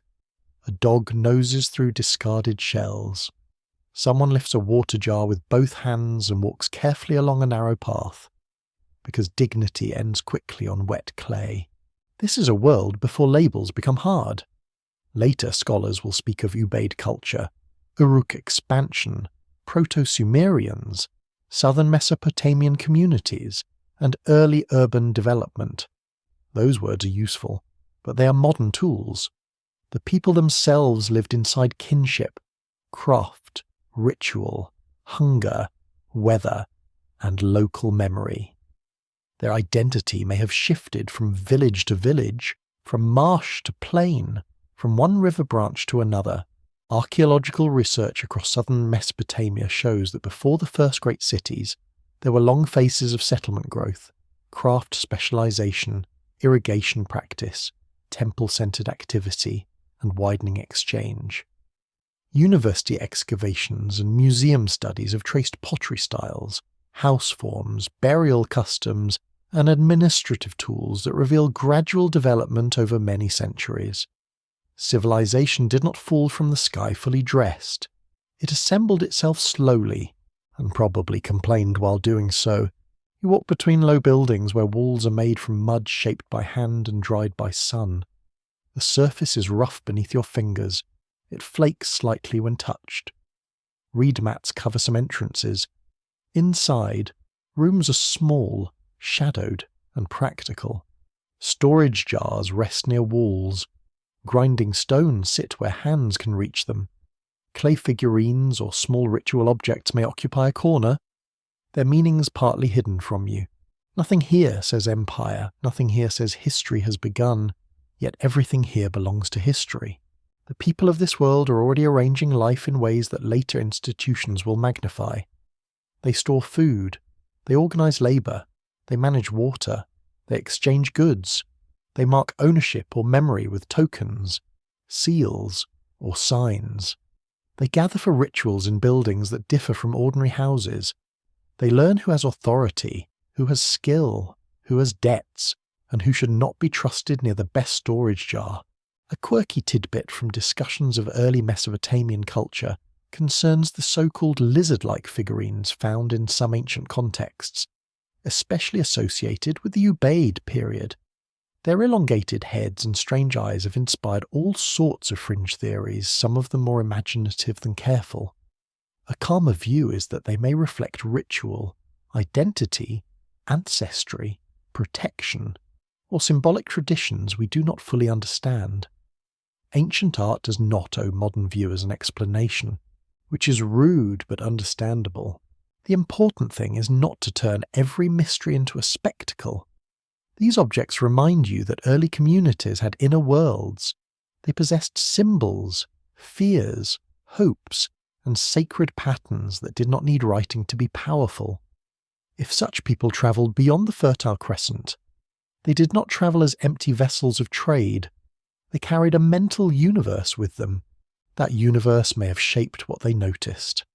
A shoreline was not only a landing, it might be a threshold.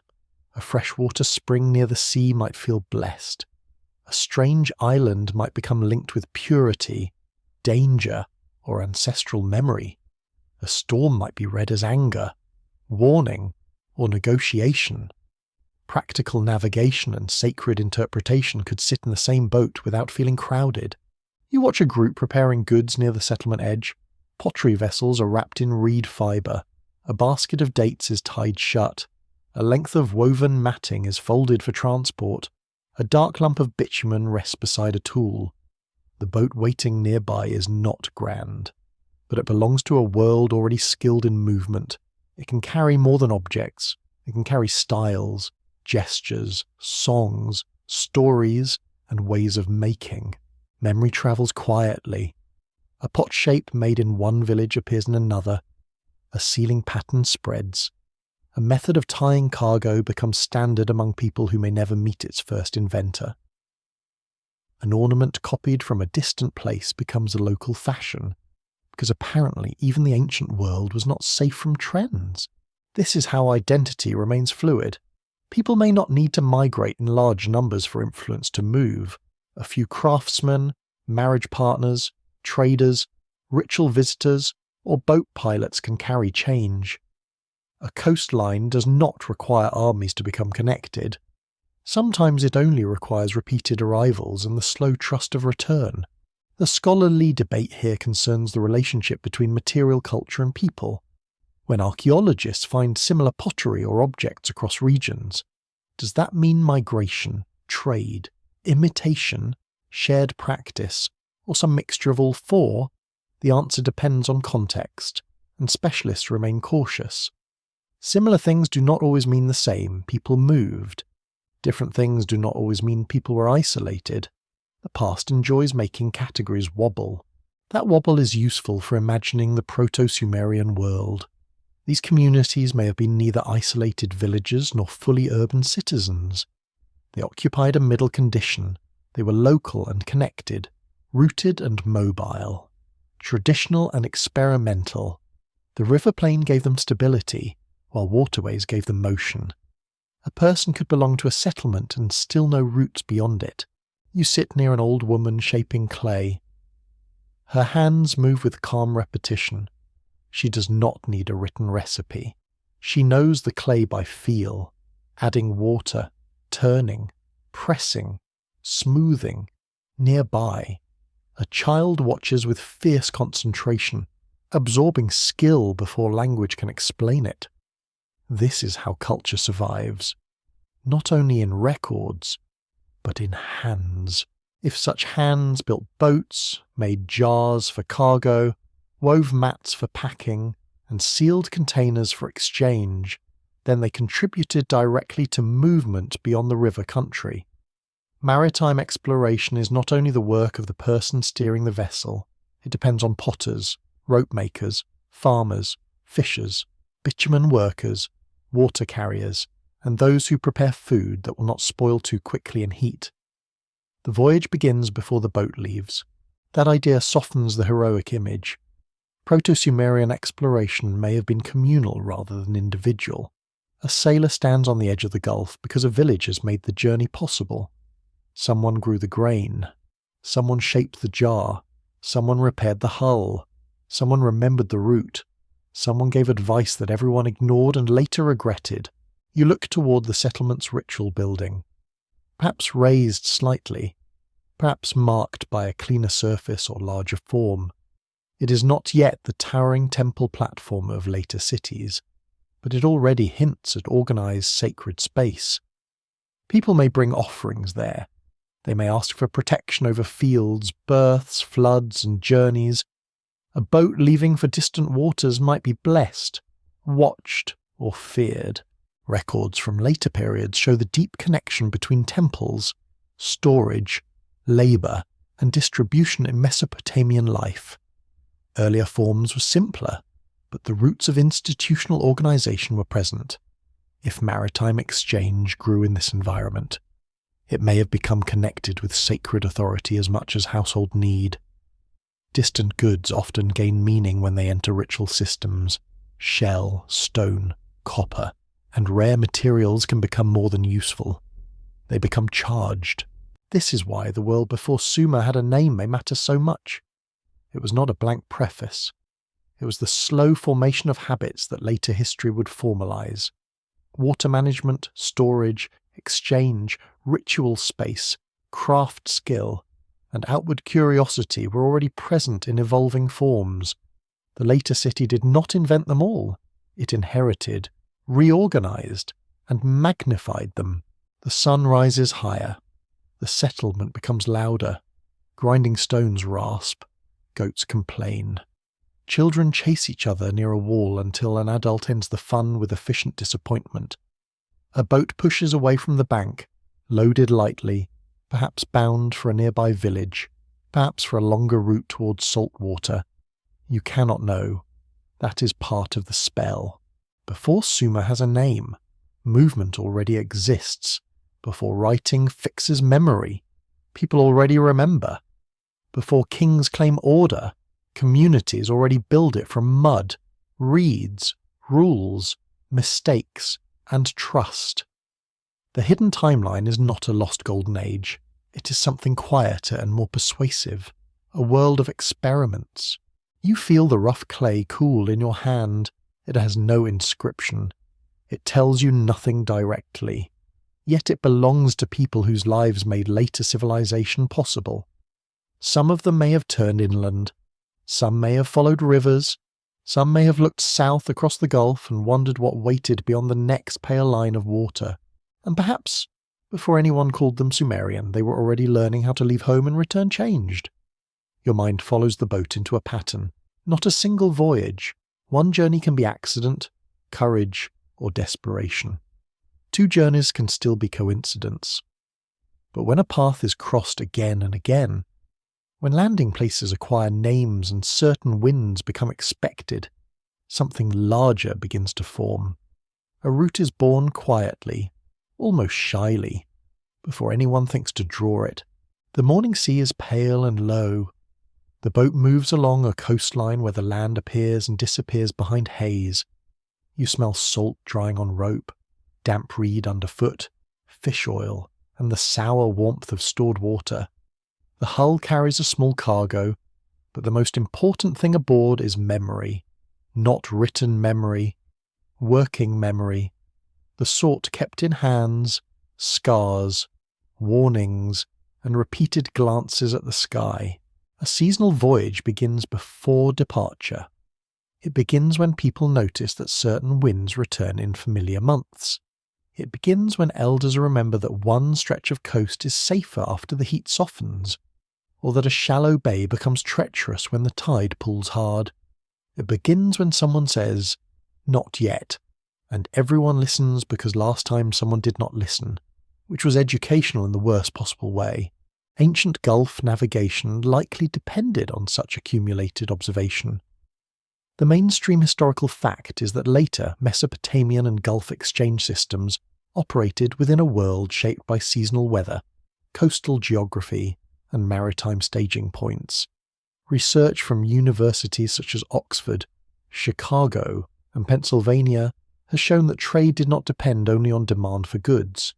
It also depended on routes, timing, safe landings, and communities able to support travel. You imagine this early pattern as a string of pauses. First, the river mouth, then a sheltered bank where fresh water can be found, then a low island visible in clear weather, then a coastal inlet used by fishers, then a return path chosen before supplies run low. The journey is not a heroic line across emptiness. It is a necklace of remembered places. That makes it more believable and more intimate. At each pause, knowledge gathers. A boat is pulled above the tide. A seam is repaired. Food is shared. News travels. A warning is passed along about a hostile shore, a dangerous shoal, or a place where the water turns unexpectedly shallow. Someone notices a mark on a rock, a distinctive bend in the land, a cluster of birds that return each season. The route becomes easier because it becomes described. Of course, described does not always mean spoken in full sentences. In a multilingual coastal world, instructions may pass through gestures, place markers, repeated demonstrations, and shared practice. A pilot does not need a lecture to show a younger traveller where the current changes. He can point, spit thoughtfully, and look disappointed until the lesson is understood. You can hear the quiet authority of such people. They are not kings. They do not need crowns. Their power is knowing how not to die in a place that has killed the careless. Every early maritime system depends on them. The person who can read the coast becomes a bridge between communities. The person who knows the season becomes an archive with feet. A quirky fringe tidbit sometimes suggested in discussions of early seafaring is that ancient sailors may have treated certain coastal markers as sacred because they were practical lifesavers. A spring, a lone rock, a bird island, or a bright headland could become more than useful. It could become protected, named, or richly respected. This does not prove a hidden priesthood of navigators. It simply recognizes that humans often make holy what helps them survive. The first maritime pattern may therefore have been both practical and symbolic. A landing place with fresh water matters because thirst is persuasive. Over generations, the same place may gain stories. Perhaps a spirit lives there. Perhaps an ancestor landed there. Perhaps offerings are left to ensure a safe return. The route becomes not only a path through space, but a path through meaning. The scholarly debate remains open over how early such structured Gulf routes emerged. Some researchers prefer to speak of occasional contact before stronger evidence appears, while others see the environmental and material clues as signs of more regular movement. The distinction is important. Occasional contact creates awareness. Regular routes create systems. Somewhere between the two, history changes shape. You watch the crew settle into rhythm. One person scans the water ahead, another watches the coastline. Someone checks the cargo after every rougher swell. A younger traveller bails water from the bottom of the boat, possibly while considering better career options. The old pilot says little, but his silence is not emptiness. It is concentration. The route unfolds through small decisions. Stay close to shore, but not so close that hidden rocks tear the hull. Travel in morning calm, then rest during harsh wind. Keep fresh water sealed. Avoid unfamiliar fires at night unless need demands contact. Follow birds when they move toward land near evening. Watch the colour of water over shallows. Remember that confidence is useful only until it becomes stupidity. Such rules are not written, yet they are strict. Break them often enough, and the sea edits you from the story. This is where early exploration becomes a system.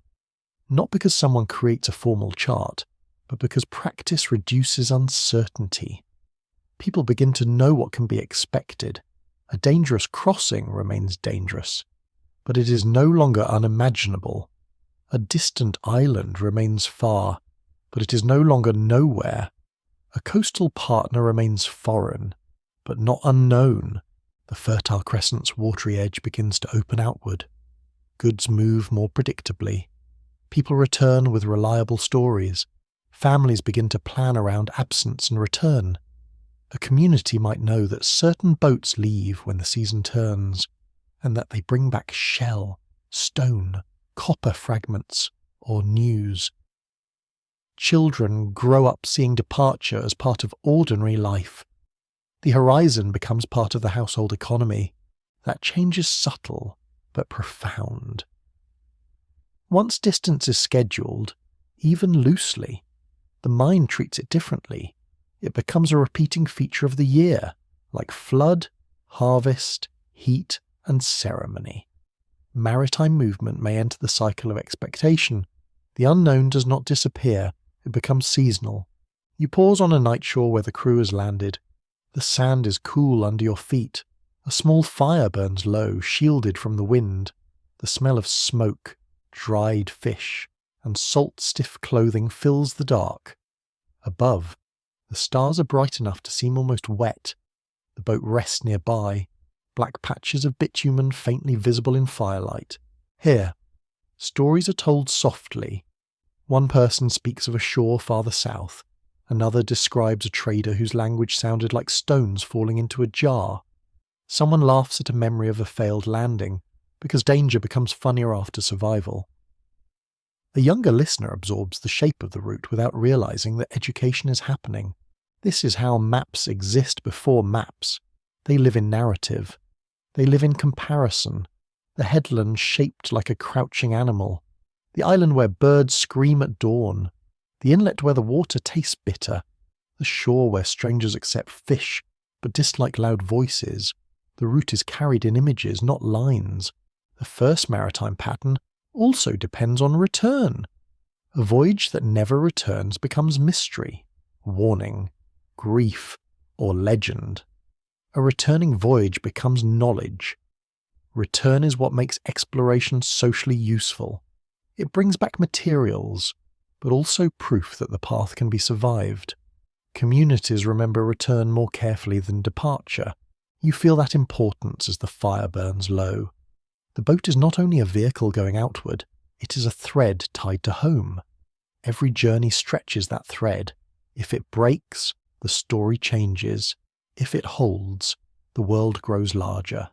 Perhaps early Proto-Sumerian sailors did not think of themselves as expanding human history.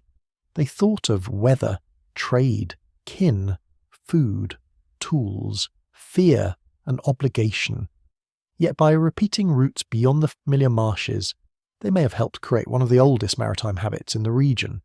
A pattern of leaving and returning. A pattern of island pauses and coastal shelters. A pattern of practical courage disguised as routine. The stars turn slowly overhead. The tide speaks against the dark beach. Somewhere beyond the fire, the old pilot lies awake, listening to the water as if it were giving instructions. In a sense, it is. The sea has its grammar, and people who survive it learn to read carefully. A route is not a line on clay. It is a remembered sequence of trust. And in that sequence, the hidden world beyond the Fertile Crescent begins to feel less like a mystery wall, and more like a corridor opening softly through the dark.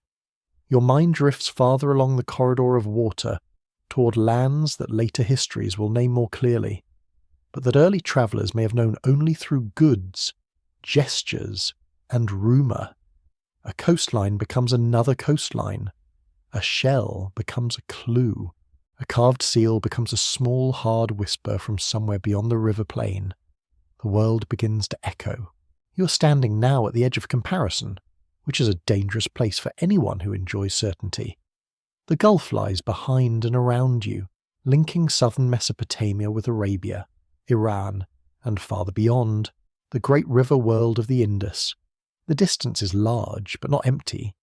It is filled with beaches, islands, ports that may not yet be formal ports, and people who know how to move things from hand to hand. The air is dry and bright. Sand shifts under your feet. A trader opens a woven bundle, and inside it are objects that do not feel local. A shell ornament with a smooth, pale surface. A bead made from stone not found nearby. A seal with marks and images that invite questions without politely answering them. The people gathered around do not need a lecture on cultural interaction. They can see it in the objects. Archaeological evidence confirms that Mesopotamia and the Indus region were connected through trade during later ancient periods, especially when objects, seals, weights, and materials moved across long distances.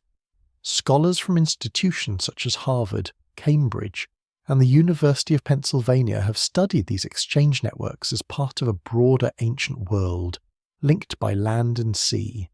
The secure evidence belongs mainly to later times, but it reveals what the Gulf could become when roots matured. The question you carry is older. Did earlier Proto-Sumerian movement help prepare these pathways? Did modest coastal journeys, repeated through generations, create the mental and practical foundation for wider contact? The evidence does not allow a dramatic yes. It allows a quieter, perhaps. That is often where history lives. You picture the Indus world not as a sudden destination, but as a distant echo. Long before any direct contact can be confidently described, ideas and materials may have moved through intermediaries. A shell from one coast travels to another. A design is copied, changed, and copied again. A technique passes from craftsperson to craftsperson, losing its first accent along the way. By the time an object reaches Mesopotamia, its journey may already be layered with many human encounters. This makes ancient contact both exciting and frustrating. Similar objects appear in different regions, and the mind wants a clean story. One people sailed there, one invention travelled here. One route explains everything, but real history prefers tangled baskets. Migration, imitation, trade, shared need, and independent invention can all operate at once, like relatives at a crowded meal. A quirky fringe tidbit often attached to these distant similarities is the claim that shared symbols across Mesopotamia, Arabia, and the Indus prove one lost maritime civilization. That is too neat, and neatness is suspicious. Still, the fascination behind the idea is understandable. When people find repeated motifs across ancient lands, they sense connection. The careful task is to separate connection from fantasy without killing wonder. You look at a small seal in someone's palm. It may carry an animal image, geometric form, or administrative mark. To a modern viewer, it is an artifact. To its owner, it may be authority, identity, property, trust, or access. Seals are not just pretty little stones with serious expressions. They belong to systems of movement and control. They mark containers, doors, goods, and promises. When seals travel, systems brush against one another. A Mesopotamian merchant may encounter foreign ways of marking goods.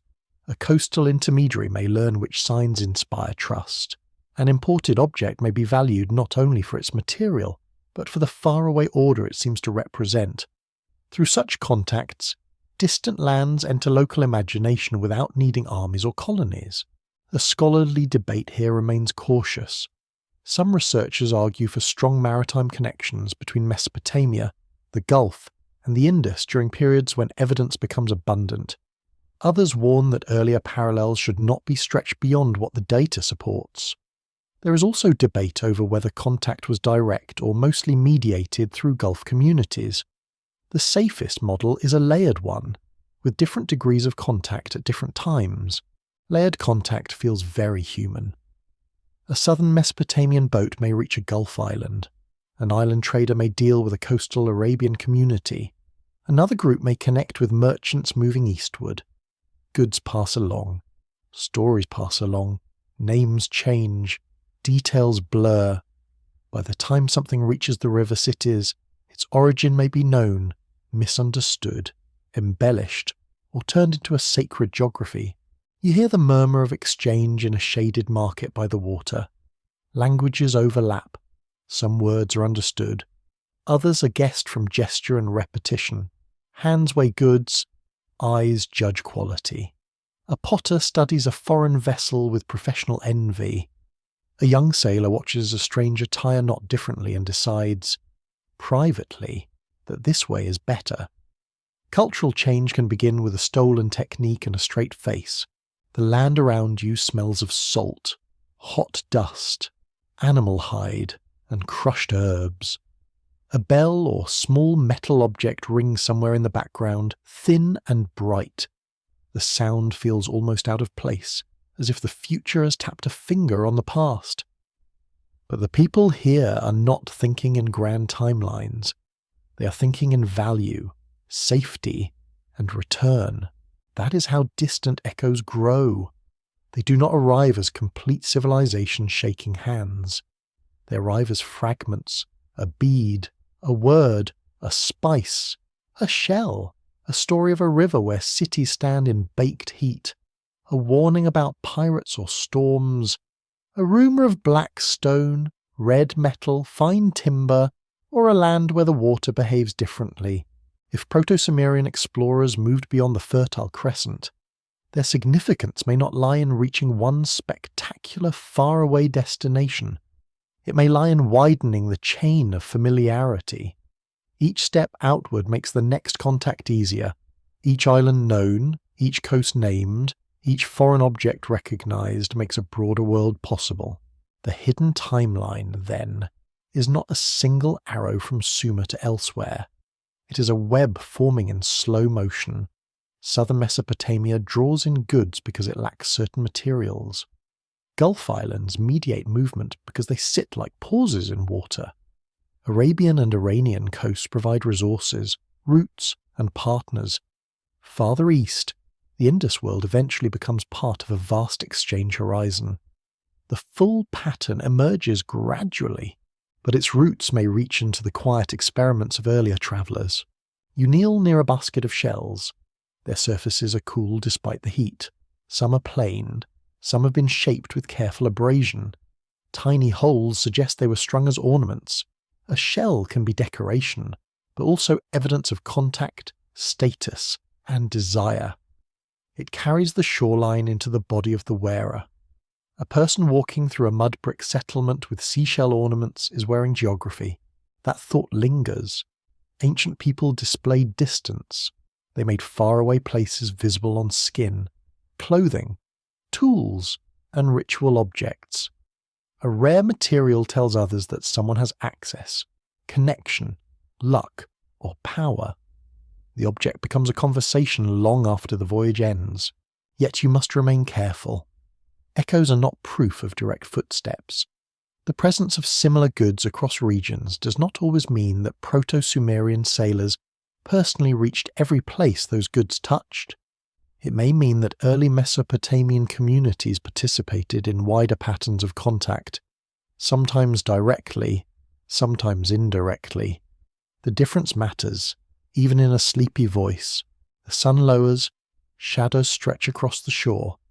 The bundle is closed again, and the objects vanish into woven darkness. Still, the impression remains. The Fertile Crescent was not sealed behind its rivers. It listened outward. It received materials, ideas, and rumours from lands beyond the immediate horizon. Some echoes were faint. Some later became strong enough to enter records. You walk back toward the waiting boat. The water near the beach is quiet, reflecting a sky turning amber and violet. Behind you, traders continue their careful bargaining. Ahead, the Gulf opens like a darkening road. In your mind, Mesopotamia, Arabia, the islands, Iran, and the Indus no longer sit as separate museum rooms. They begin to tremble as parts of an older connected world. Perhaps the earliest explorers did not know the full shape of that world. They did not need to. They only had to move from one known edge to the next, carrying goods, questions, and stories. The echoes would travel farther than any single boat. The echoes of distant shores settle into human figures, and now the route becomes less abstract. You begin to see the people who might have held it together, not simply sailors, not simply merchants, not simply priests, but a loose gathering of roles that overlapped in ways modern minds often separate too neatly. In an early world, one person could carry cargo, speak a blessing, remember a tide, and negotiate like a fox in a linen wrap. You stand near a landing place at dawn. The water is flat and grey, with small ripples spreading from the boat hulls. Smoke rises from cooking fires behind the bank. The air smells of wet rope, fish, sour beer, crushed herbs, and the faint sweetness of dates packed for travel. Sandals squeak against damp wood and clay. A jar is lifted, tested, then shifted closer to the centre of a vessel. 3 kinds of people gather near the water. One is concerned with goods, one is concerned with omens and proper offerings, one is concerned with wind, current, and the stubborn personality of the coastline. In practice, their concerns overlap, because a boat that sinks is bad for commerce, bad for ritual, and absolutely terrible for navigation. The merchant watches value. He knows which shells draw admiration, which stones can be exchanged inland, which bitumen lumps are worth carrying, and which foreign trader smiles too much during bargaining. The priest or ritual specialist watches meaning. He may bless the departure, mark the cargo, invoke protection, or interpret strange events that occur along the journey. The pilot watches everything else. He reads water, weather, landmarks, and the mood of the crew. The mainstream historical fact here is that later Mesopotamian society connected temples, trade, labour, storage, and long-distance exchange in complex ways. Research at institutions such as the University of Chicago, Yale, and Oxford has shown that temples were not only places of worship, they also managed goods, workers, land, and distribution. The later evidence is clearer than the earlier world, but it suggests how sacred and economic systems could develop from older patterns of organised movement. You imagine an earlier version of that arrangement. Simpler, smaller, less bureaucratic, and probably with fewer people demanding written receipts.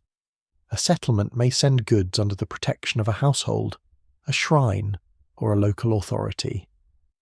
The cargo may belong to several families or to a ritual institution. A pilot may be hired, honoured, or pressured into service.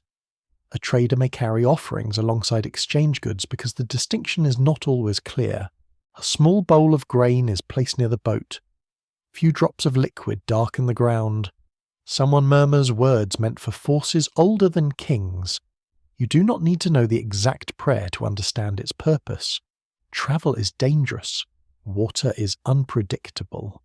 The world beyond familiar banks contains strangers, storms, illness, hunger, and the humiliating possibility of getting very lost. It makes sense to ask for help.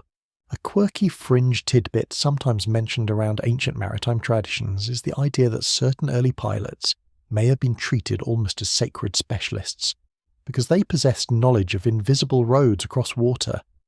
There is no direct proof of a formal sacred pilot class in the Proto-Sumerian world. Still, the instinct behind the idea is plausible. People who guide others through danger often gather a kind of awe around them.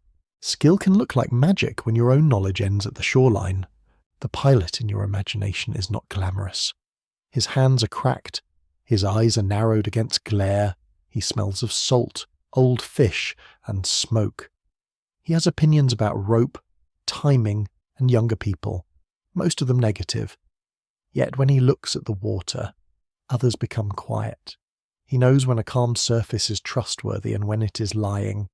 This practical authority may have shaped early exploration more than formal command. A chief might order a voyage, a merchant might fund it, a priest might bless it, but the pilot decides whether the vessel leaves under a bad sky. At least, he decides if everyone is sensible. History offers no guarantee of that.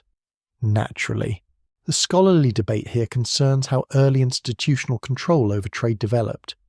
Some specialists argue that long-distance exchange in early Mesopotamia was increasingly tied to temples and elite households. Others emphasize household-level enterprise, local agency, and the role of independent traders or intermediaries. For the earliest periods, the evidence remains partial. It may be that different forms existed together, shifting by place, season, and material. That mixture feels likely.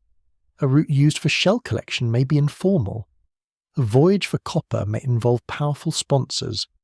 A journey carrying ritual goods may require blessings, taboos, or special handling. A family trip to visit coastal kin may also bring trade goods because no one wastes boat space if they can help it. Early movement rarely fits into tidy administrative boxes. You watch a merchant check the cargo again.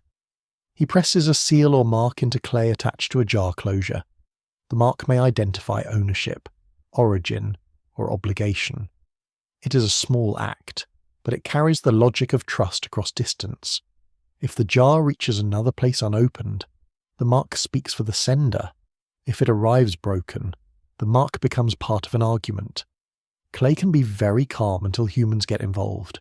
Nearby, the ritual specialist studies the sky. Perhaps he sees only weather. Perhaps he sees signs. The difference may not matter as much as modern people think.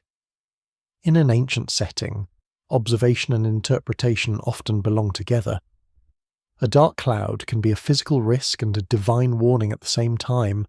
A bird's flight can be both natural behaviour and meaningful pattern. The world does not have to choose one language. This matters for early voyaging because sacred interpretation may have made risk manageable. A dangerous journey becomes less random when placed inside ritual order. Offerings create a sense of relationship with forces beyond control. Proper timing reassures the anxious. Blessings bind the community to those leaving. Even gentle ceremony can steady a frightened crew. You feel the rough edge of the boat under your palm. The vessel's almost ready. The cargo has been balanced. The water jars are sealed. A small charm or token has been tied near the prow. It may protect the boat, identify the owner, honour a power, or simply comfort someone who knows perfectly well that comfort is not useless. Across the landing, people wait in a different kinds of silence. Families watch faces they may not see again for many days. Workers stand near baskets and ropes, ready to push the vessel free. A child asks whether the sea has a bottom, and an adult answers too quickly. Some questions are best left sleepy. The hidden route depends on all of them. Priests give the journey meaning, merchants give it purpose, pilots give it a chance, families give it cost, workers give it material form. Without this human structure, exploration remains a rare accident. With it, repeated voyaging becomes possible. You begin to understand that early maritime travel was not only a technical achievement, it was social architecture. A boat moved across water because relationships held behind it. Trust allowed cargo to leave. Ritual allowed fear to soften. Expertise allowed distance to be managed. Memory allowed the route to survive. Every successful return strengthened the invisible structure. The tide rises. The pilot steps aboard first, testing the hull with his weight. The merchant follows, still watching the jars as if suspicion alone can prevent breakage. The ritual specialist touches the prow and withdraws. Hands push against the boat. Mud sucks briefly at the hull, then releases it with a soft wet sound. The vessel enters the channel. Paddles dip. The landing place begins to slide away. No one waves dramatically. This is not theatre. This is labour, risk, and habit. Yet inside that modest departure, you can feel the machinery of an expanding world. Sacred duty, exchange, and navigation have come together at the water's edge. The boat turns toward the open route. Behind it, smoke rises over the settlement. Ahead, the Gulf waits with its islands, winds, and half-known shores. The people aboard are not symbols to themselves. They are tired, alert, hungry, hopeful, and probably already worried about the first leak. But through them, the hidden timeline gains human shape. A route is never only water. It is people who know why to go, how to go, when to fear, and how to return with meaning still intact.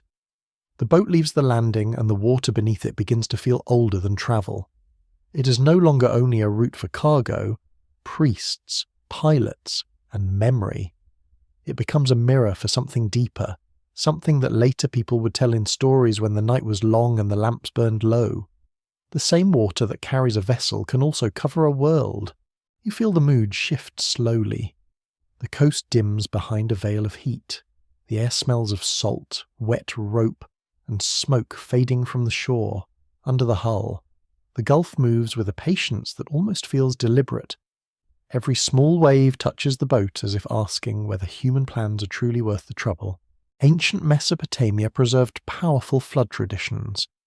Later Sumerian and Akkadian texts told of overwhelming waters, chosen survivors, divine warnings, boats, lost worlds, and renewed human life. Scholars connected with universities such as Yale, Oxford, and Chicago have studied these traditions through tablets, language, archaeology, and comparative myth. The mainstream fact is clear. Flood stories were central to Mesopotamian imagination, and they belong to a region where rivers, storms, marshes, and shifting coastlines shaped daily survival. The question is not whether floods mattered. They did. The question is what kinds of memory gathered around them. You picture a settlement after high water. The ground is slick and foul. Reed walls lean under the weight of mud. Clay jars lie broken near a doorway. Fish flap in shallow pools where a footpath used to be. People move slowly, not because they do not understand what happened, but because understanding does not make rebuilding easier. A flood changes the senses first. The air smells of rot, silt, and damp ash. The familiar path becomes a brown sheet. The line between field and channel disappears. A house that once felt permanent looks suddenly negotiable. You learn, very quickly, that mud brick is brave until the water disagrees. In such a world, flood memory does not need exaggeration to become sacred. A single devastating event can mark a family for generations. A sequence of smaller floods can create a culture of caution. A coastline slowly taken by the sea can become a tale of punishment, warning, or divine decision. Humans rarely leave disaster as plain disaster. They give it shape, because shape is how fear becomes bearable. This is where flooded beginnings enter the story. If early Gulf landscapes were changed by rising seas, if river floods periodically reshaped settlements, and if marsh communities lived in constant negotiation with water, then later myths may preserve many layers of experience. Some layers may come from local river floods, some may come from storm surges, some may come from older memories of land loss, some may be theological reflection. Myth can be a crowded house. A quirky fringe tidbit often attached to Mesopotamian flood tales is the suggestion that they encode memories of a single, massive prehistoric inundation in the Gulf Basin. This is tempting, especially because it feels cinematic. A whole lost land, swallowed by the sea, remembered as divine flood. Yet the evidence does not let you grip the idea too tightly. Flood myths may compress many events, many fears, and many ritual meanings into one story. Still, the possibility lingers. You imagine an elder speaking beside a night fire. His voice is low. He describes a time when water rose beyond expectation, when old ground vanished, when people took to boats, when animals and children were loaded in haste. The listeners know floods, they know boats, they know loss. Even if the story is shaped by gods and ancient names, its emotional truth lands easily. The debate among scholars remains careful and varied. Some interpret Mesopotamian flood stories mainly as theological literature, shaped by ideas about divine order, kingship, and human dependence. Others explore how environmental events, including major floods and long-term landscape change, may have contributed to the power of these narratives. Many would say that myth cannot be reduced to geology, but neither should landscape be ignored. That balance matters. If you treat myth as a newspaper report, you flatten it.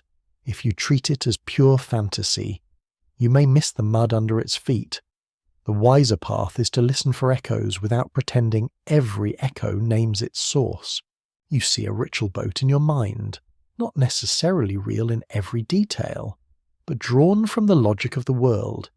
It is carried or placed near water. Offerings are set beside it. A priest speaks of beginnings, endings, and the fragile kindness of survival.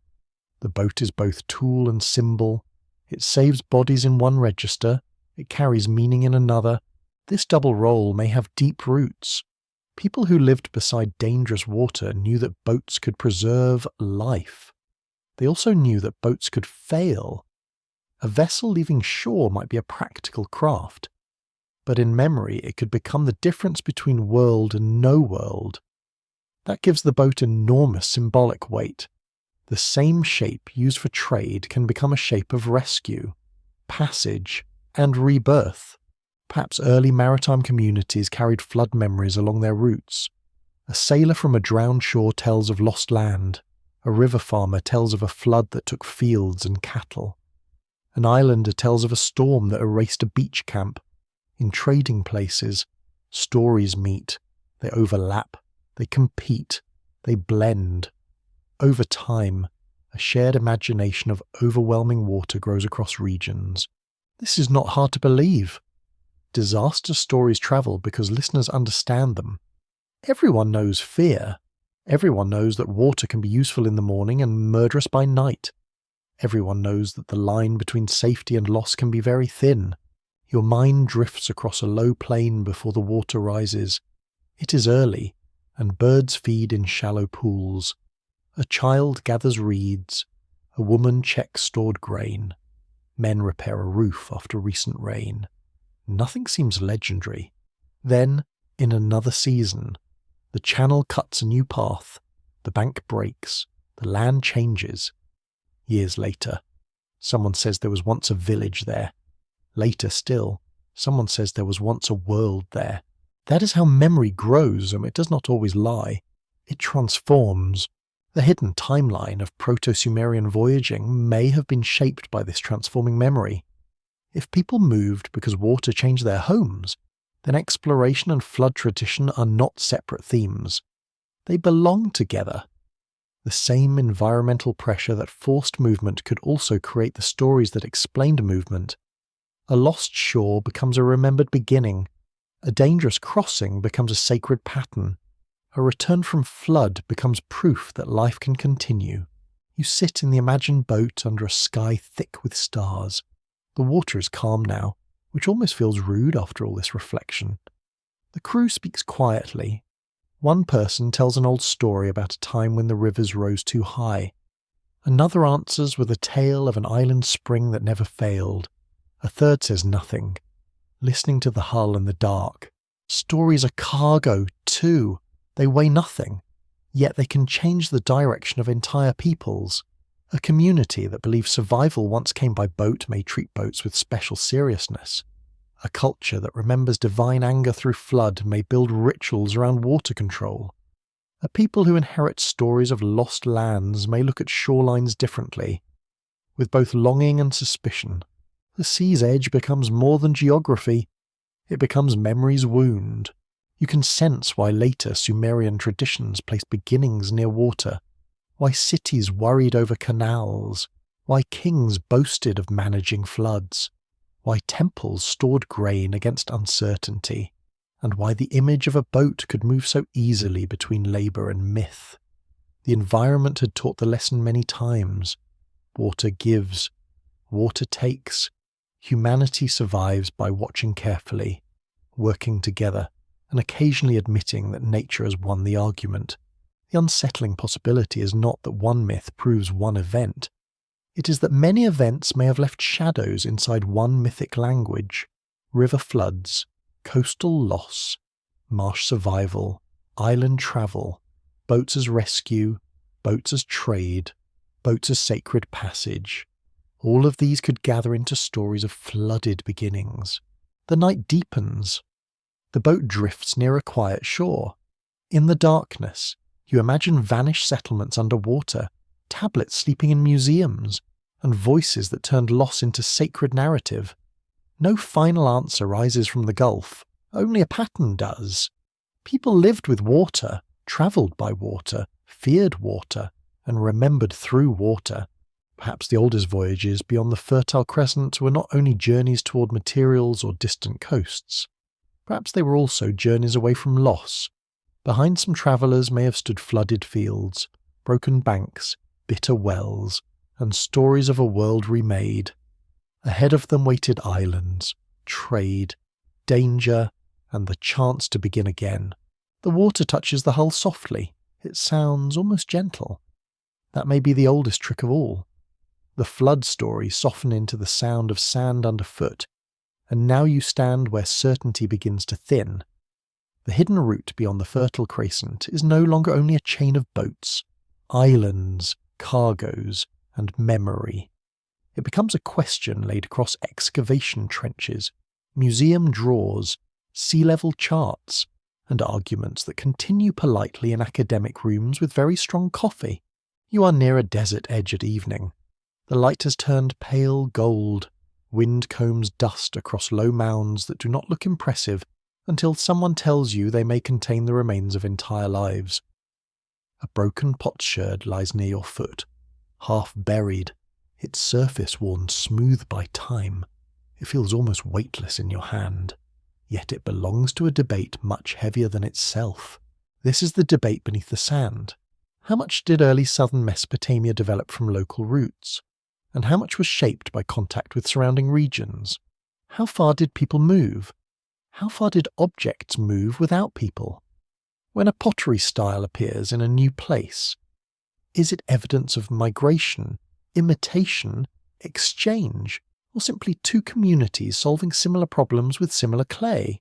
Archaeological research from institutions such as Stanford, Yale, Oxford, and the University of Chicago has long shown that early Mesopotamia was both deeply local and widely connected.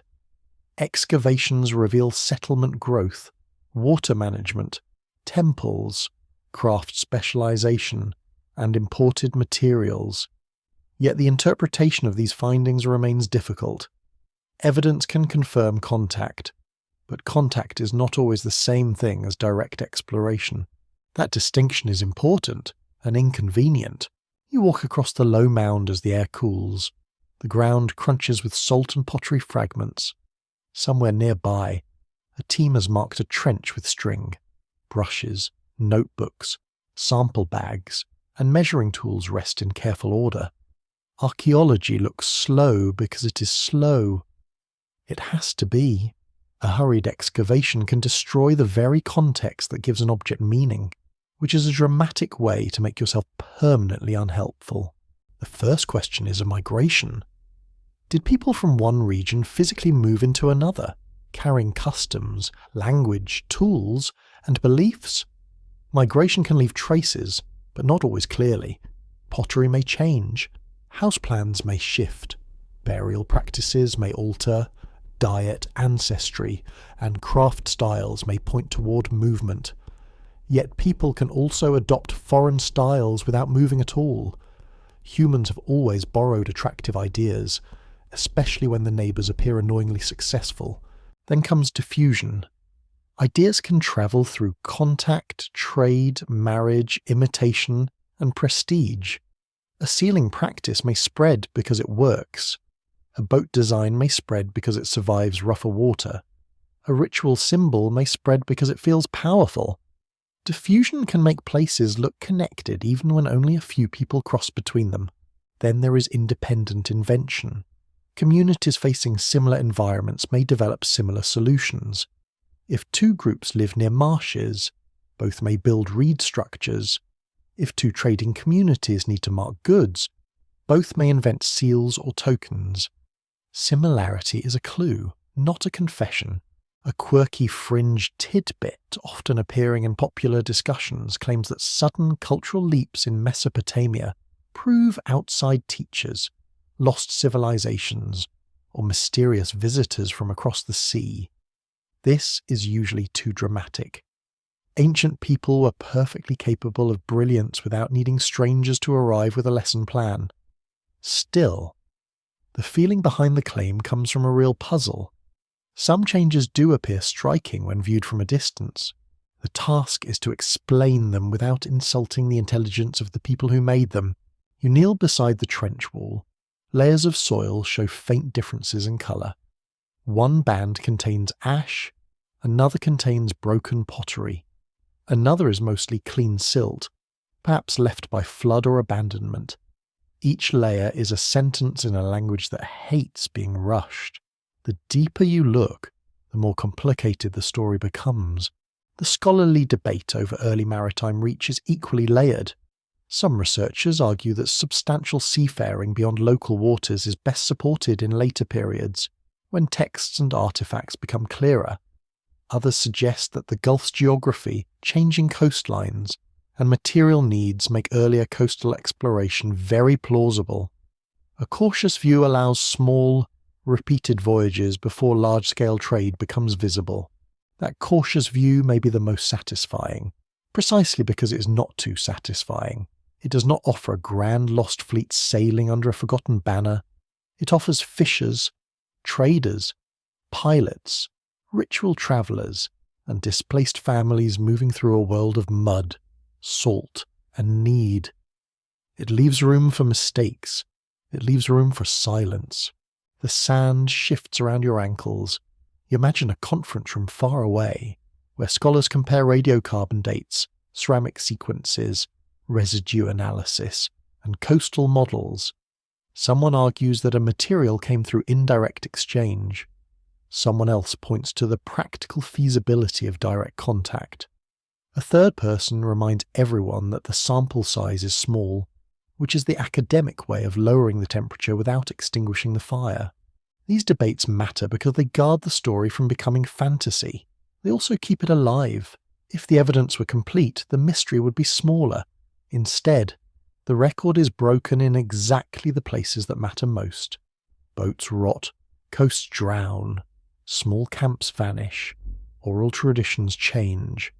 Early travellers do not leave passport stamps, which feels inconsiderate but historically consistent. You look toward the Gulf in the distance, though from here it is only a darkness beyond the plain. Between you and that water lie missing archives, perishable materials, submerged sites, and unexcavated shores all keep their secrets. The question is not whether scholars are ignoring evidence. It is that the evidence is genuinely hard to recover. A small object can mislead if isolated. A shell found far inland may indicate trade, ritual value, later disturbance, or collection. A piece of bitumen may belong to a boat, a basket, a wall, or another use entirely. A foreign-style seal may prove contact, admiration, imitation, or the presence of one traveller whose story ended without descendants. Each clue must be placed carefully inside its context. This is where the slow style of history becomes a virtue. You do not force the fragments to confess, you let them gather. Perhaps the strongest argument for early exploration is not one object, but a convergence. Marsh skills, boat technology, bitumen waterproofing, imported materials, changing coastlines, island stepping stones, later Gulf trade, and water-rich myth all point toward the importance of movement. None of these alone proves long Proto-Sumerian voyaging beyond doubt. Together, they create a landscape where such voyaging feels possible, even likely in limited forms. Possible is not the same as proven. That distinction should remain awake, even while you grow sleepy. You sit on a low mound as twilight deepens. The air smells of dust, dry grass, and distant salt. A field notebook rests open beside a tray of pottery fragments. The fragments do not sparkle. They do not perform. They wait to be compared, measured, dated, and argued over. In their silence, you sense the dignity of incomplete truth. Maybe this is the most honest way to approach the hidden timeline, not as a secret deliberately buried, but as a past partly erased by time, water, and ordinary decay. The people who made the journeys may never have meant to leave evidence for you.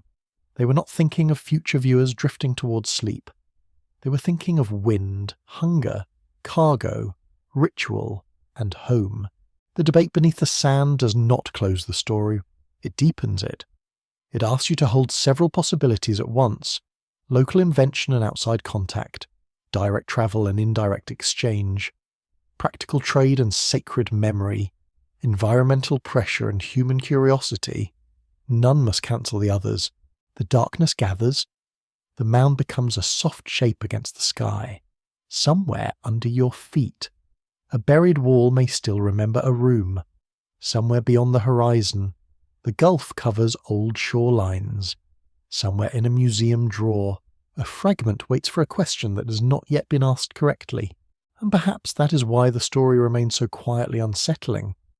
The evidence does not shout that Proto-Sumerian explorers sailed far beyond the Fertile Crescent. It does not deny it either.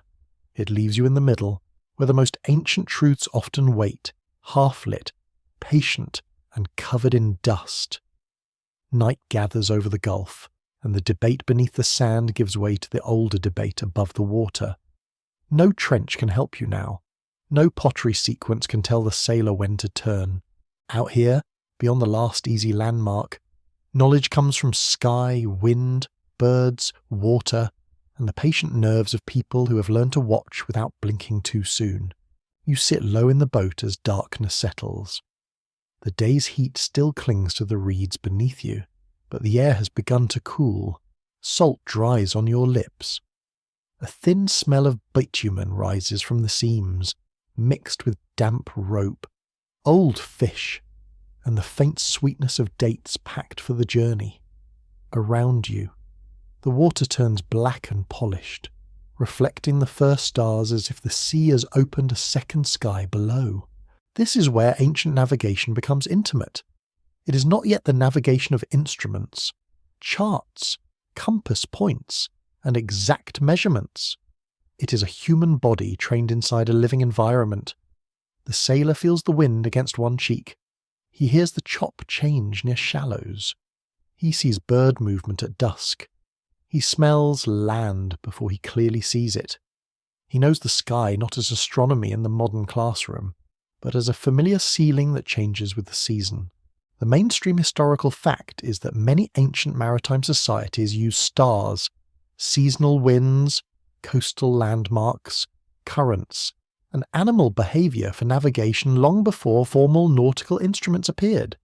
Research discussed by major universities and scientific journals has shown that early seafaring across the world depended on careful environmental knowledge, transmitted through practice and memory. The Gulf would have offered its own version of that knowledge, shaped by shallow waters, islands, heat, haze, and seasonal wind patterns. You imagine the old pilot watching the stars rise. He may not name them as later astronomers would. He may not carry a written chart, but he knows which bright points appear over certain parts of the horizon during familiar seasons. He knows when a cluster means late heat, when another suggests a safer period, and when the sky looks wrong enough to delay. His knowledge is not less real because it lacks a lecture hall. The stars are not romantic decorations as they are tools. A short distance away, someone shifts under a reed covering. A jar knocks softly against another jar. The boat creaks under the slow lift of small waves. No one speaks loudly. Night on water discourages unnecessary confidence. Even the talkative become thoughtful when the shore disappears. The sailor's first guide is often the coast itself. By day, a headland, the dune line, stand of palms, exposed rock, or bird colony can help hold direction. By night, when land becomes a darker shape against darkness, the senses must work harder. The smell of shore mud may arrive before sight. The sound of waves on a reef may reveal danger. A cooler breath of air may descend from land after sunset. The body gathers clues. This is why ancient voyaging was not simply a matter of bravery. It was attention disciplined by fear. Fear, handled well, sharpens perception. Fear, handled badly, turns everyone into cargo. The difference can be very important. A quirky fringe tidbit, sometimes linked to early Gulf navigation, is the idea that sailors may have followed birds returning to roost near evening, using their movement as living arrows toward land. This is not strange at all in principle. Many maritime peoples have watched birds for signs of shore, fish, or weather. The fringe part comes when such ideas are stretched into elaborate claims about secret ancient science. In truth, careful observation is already impressive enough. You watch a line of birds cross the dim sky. Their wings beat steadily toward a place you cannot see. The old pilot notices them, but does not immediately change course.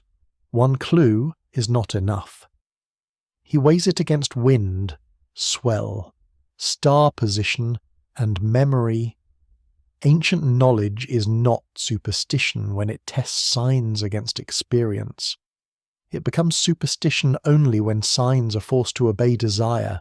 The open scholarly debate here asks how sophisticated early Gulf navigation may have been before the better documented trade systems. Some scholars prefer a cautious model of coastal hugging and short crossings. Others allow for more ambitious island-to-island movement, especially where environmental conditions and repeated voyages would have built confidence. The question is not whether sailors knew anything. It is how far that knowledge reliably carried them. You feel the boat move in a long, gentle rhythm. The water is not rough, but it is never still. A shallow gulf can be deceptive. It may look mild compared with the great oceans, yet shallow waters can grow confused under wind. Sandbars shift, tides expose and hide danger. Heat creates haze that blurs landmarks. A familiar coast can disappear into glare. Modest seas can still punish the careless. The crew knows this. They travel when conditions favour memory. They do not challenge every crossing at every season, unless desperation makes them foolish. They wait for winds that help more than hinder. They avoid the worst heat when possible. They rest at landings not only because bodies need rest, but because routes need timing. Even courage follows a schedule when it wants to live. Your mind drifts to a night when the sky is clouded. The stars vanish. The wind shifts strangely. The boat begins to drift off its expected path. No one needs a storm to feel danger. Uncertainty itself is enough. A crew can become very quiet when knowledge thins. The old pilot listens to the water. Someone asks whether to turn back. No answer comes quickly. A coastline learned by daylight may not save you in black weather. A star path cannot help under clouds. Birds do not fly for your convenience. In such moments, early sailors depended on the remaining signs: swell direction, wind feel, sound, smell. The memory of time passed since departure. The weight of experience carried in an old body that may be wrong, but is less wrong than everyone else. This is the fragile human core of exploration. A route is never fully safe. It only becomes known enough to attempt again. Each successful night crossing adds confidence. Each failed one becomes warning, ritual caution, or grief. A maritime culture grows by remembering both. You imagine how such knowledge might be taught, not in a formal school, but through repetition. A young traveller is told to watch where the star rises. He is told to smell the wind before dawn. He is told that the water near a certain island changes colour just before the reef. He's told not to fall asleep when the old pilot says he may rest, because old pilots sometimes test people in extremely annoying ways. The lesson continues over years. The young sailor becomes the one who knows. He adds his own observations. He tells the next generation that the route has shifted because a sandbar moved, because an inlet silted, because a landing place lost its fresh water. The map is never finished. It breathes with the coast. This breathing map may have guided Proto-Sumerian explorers farther than fixed evidence can show. The knowledge required was cumulative, embodied, and perishable. It could vanish with families, with shore communities, with drowned coastlines, or with a generation lost to conflict or flood. When the people disappear, the route disappears too, unless objects remain to hint at it. You look at the stars again. Their light has crossed distances no ancient sailor could measure, yet the sailor does not need to measure them to use them. He needs patterns, return, and trust. The sky becomes a remembered surface, as important as the water below. Between the two, the boat moves through a narrow human middle. The night air cools your skin. Somewhere ahead, land may be lying low and dark. The crew waits for signs, A faint smell of mud arrives, or perhaps imagination provides it. A bird calls once. The old pilot lifts his head. The paddles change rhythm. There is no drama in the moment, only concentration. The boat turns slightly. The stars shift in relation to the prow. The wind touches the left side more gently now. The route is being held not by map or monument, but by human attention stretched across darkness. Perhaps this is the most beautiful part of the hidden timeline. It is also the easiest to lose. Ancient navigation leaves few artifacts because it lived inside bodies, habits, and remembered skies. A sailor could carry a whole coastline in his mind, then die without pressing a single sign into clay. History would call the route uncertain. The sea would know better. As the boat moves under the ancient stars, you understand that exploration beyond the Fertile Crescent may have depended less on bold leaps than on careful listening. The sound of water against the hull, the scent of land in darkness, the slow wheel of stars, the angle of birds returning home, the mood of wind before dawn. The shoreline emerges at last, low and dark. No one cheers. They're too tired, and relief is often private. The boat slips towards shelter, guided by memory, sky, and the quiet skill of people who learned to read the world before writing could hold their names. The shoreline appears, and with it comes the quiet weight of cargo. A voyage may begin with water, stars, fear, and skill, but it becomes history when something is carried home. Not always something grand, not always something a king would notice. Sometimes the object is small enough to fit inside a closed hand, yet it changes how a whole settlement imagines the world. You step onto a landing place in the cool light before sunrise. The boat has returned heavy and salt-stiff. Its reed bundles creak as workers pull it toward the bank. The air smells of mud, sweat, damp rope, old fish, and smoke from cooking fires beginning again inland. Dogs bark. Children gather too close. Adults pretend not to be curious, which fools absolutely no one. Baskets are lifted out first, then jars, then bundles wrapped in matting. A few shells glow pale in the dimness. A piece of dark stone lies beside a copper fragment. There may be timber pieces, dried fish from another coast, unfamiliar beads, or a seal whose design feels foreign enough to make people lean closer. The cargo is not enormous. It does not need to be. Scarcity magnifies meaning. The mainstream historical fact is that long-distance exchange helped shape early Mesopotamian society, bringing in materials unavailable on the southern alluvial plain.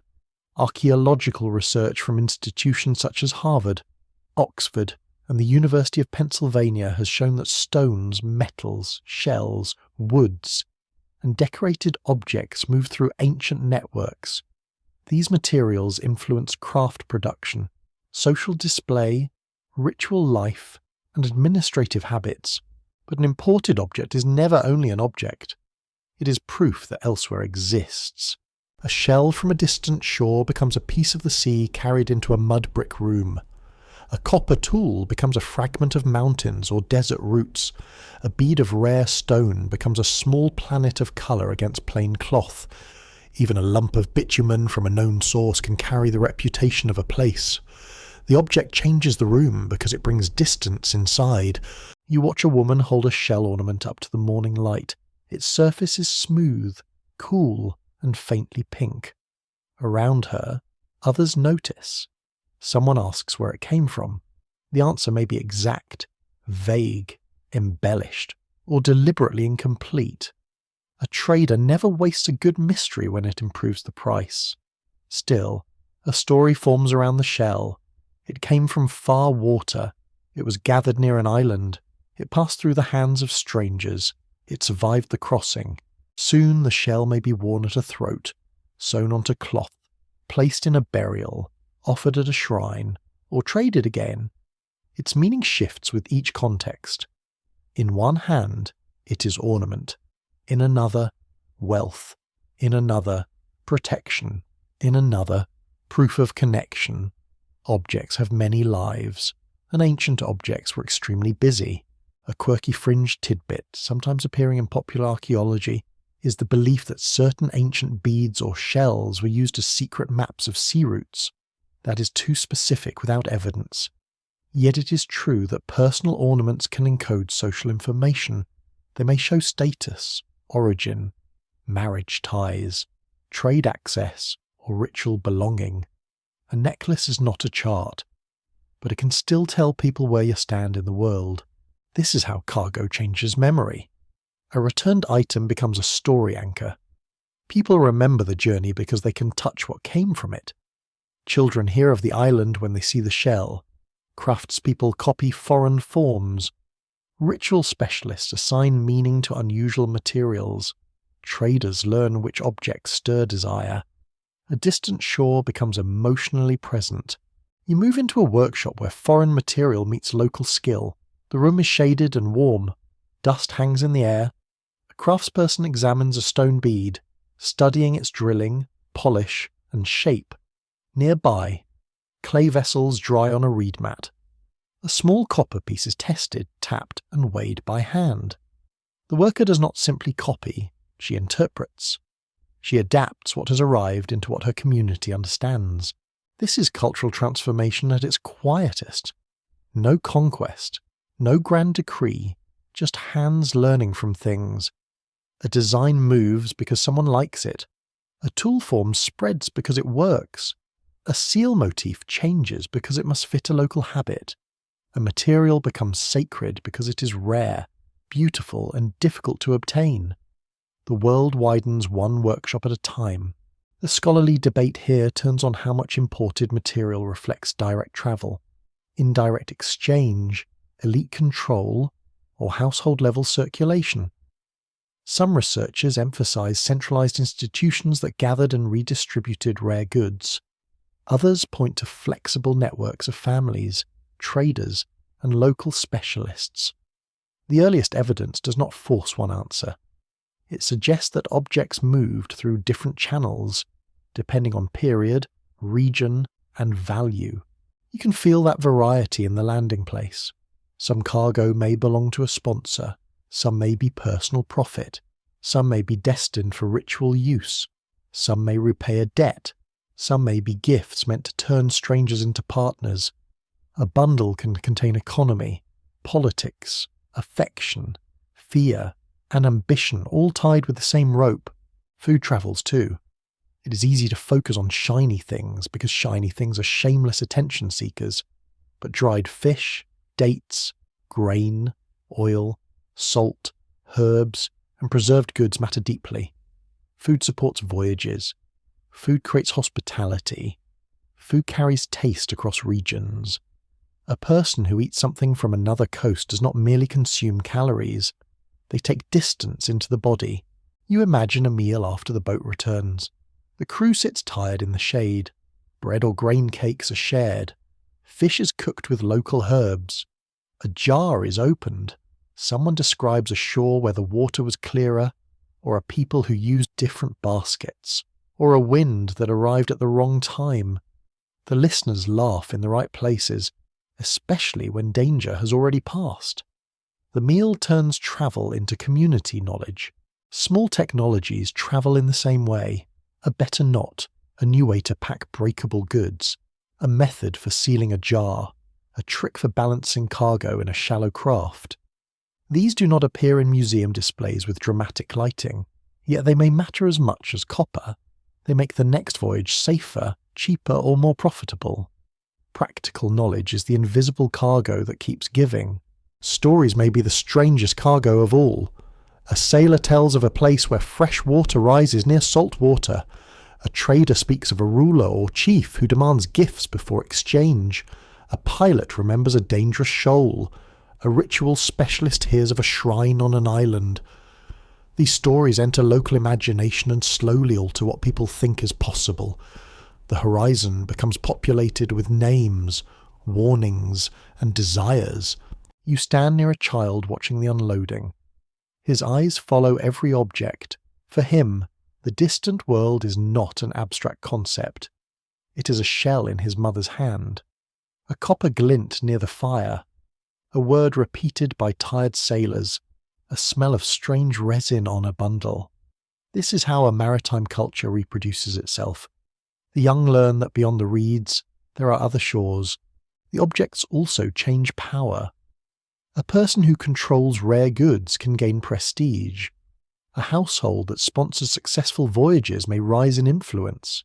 A shrine that receives exotic offerings may seem more powerful. A craftsperson who can work imported material may become valuable.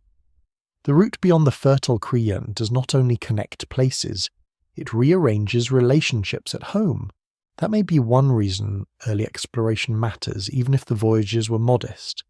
A few repeated contacts can alter status, ritual, craft, and imagination. They can make distant materials necessary to local identity. Once a community values foreign goods, the route becomes harder to abandon. Desire becomes infrastructure. The sun rises higher. The landing place grows busier. Cargo is carried inland. The boat, suddenly empty, sits lighter against the mud. Workers inspect its seams, already thinking of the next departure. The returned objects scatter through the settlement, entering storage rooms, workshops, shrines, and bodies. The voyage has ended, but its effects are only beginning. You hold the image of a bead resting in a palm. It is small, polished, and quiet. It may have crossed several hands, several shores, and perhaps several languages before reaching this place. No monument records the full path, no tablet explains every exchange, yet the bead contains a chain of human acts. Someone found the stone, someone shaped it, someone valued it, someone carried it, someone desired it. That chain is the hidden route made visible. Even when the sailors are forgotten, cargo remembers movement. Even when the coastlines shift, objects preserve fragments of connection. Even when scholars debate direct and indirect contact, the materials themselves show that southern Mesopotamia belonged to a wider world. The question is how early and how far that belonging reached. The settlement settles into day. Smoke rises straight in the still air. A shell pendant catches the sun at someone's throat. A copper fragment disappears into a workshop. A story of the sea is told again, slightly altered already. Memory has begun its work. And somewhere near the bank, the empty boat waits, smelling of salt, bitumen, and return. The returned cargo settles into houses, shrines, workshops, and memory. And now the route turns inward. The question is no longer only where early travellers may have sailed. It becomes why they crossed water at all. Why leave the familiar bank? Why trust a reed boat against salt, wind, hunger, and the indifferent moods of the Gulf? Why trade the known discomforts of home for the unknown discomforts of elsewhere? You sit near the edge of a settlement as evening folds itself over the river plain. The air smells of cooked grain, damp clay, animal pens, and smoke from small hearths. A soft wind moves through the reeds. Somewhere, a child cries because the world has failed to arrange itself properly. Nearby, adults prepare nets, mend baskets, and check stored food with the serious faces of people who understand tomorrow is never guaranteed. That may be the beginning of the answer. Humans move because tomorrow is uncertain. In the early communities of southern Mesopotamia, life could be productive but fragile. Fields depended on water that could nourish or destroy. Herds depended on grazing that shifted with season. Houses depended on mud brick, which had strong opinions about heavy rain. Food storage mattered because abundance never promised loyalty. In such a world, travel was not necessarily adventure. It was strategy. Archaeological studies from major institutions such as Chicago, Oxford, and Yale show that early Mesopotamian society developed through agriculture, water management, craft specialization, and exchange. These systems required cooperation, planning, and access to materials beyond the local floodplain. The mainstream fact is plain. Southern Mesopotamia's rise depended not only on fertile land, but on networks that brought in what the land itself lacked. So perhaps people crossed water because they needed things.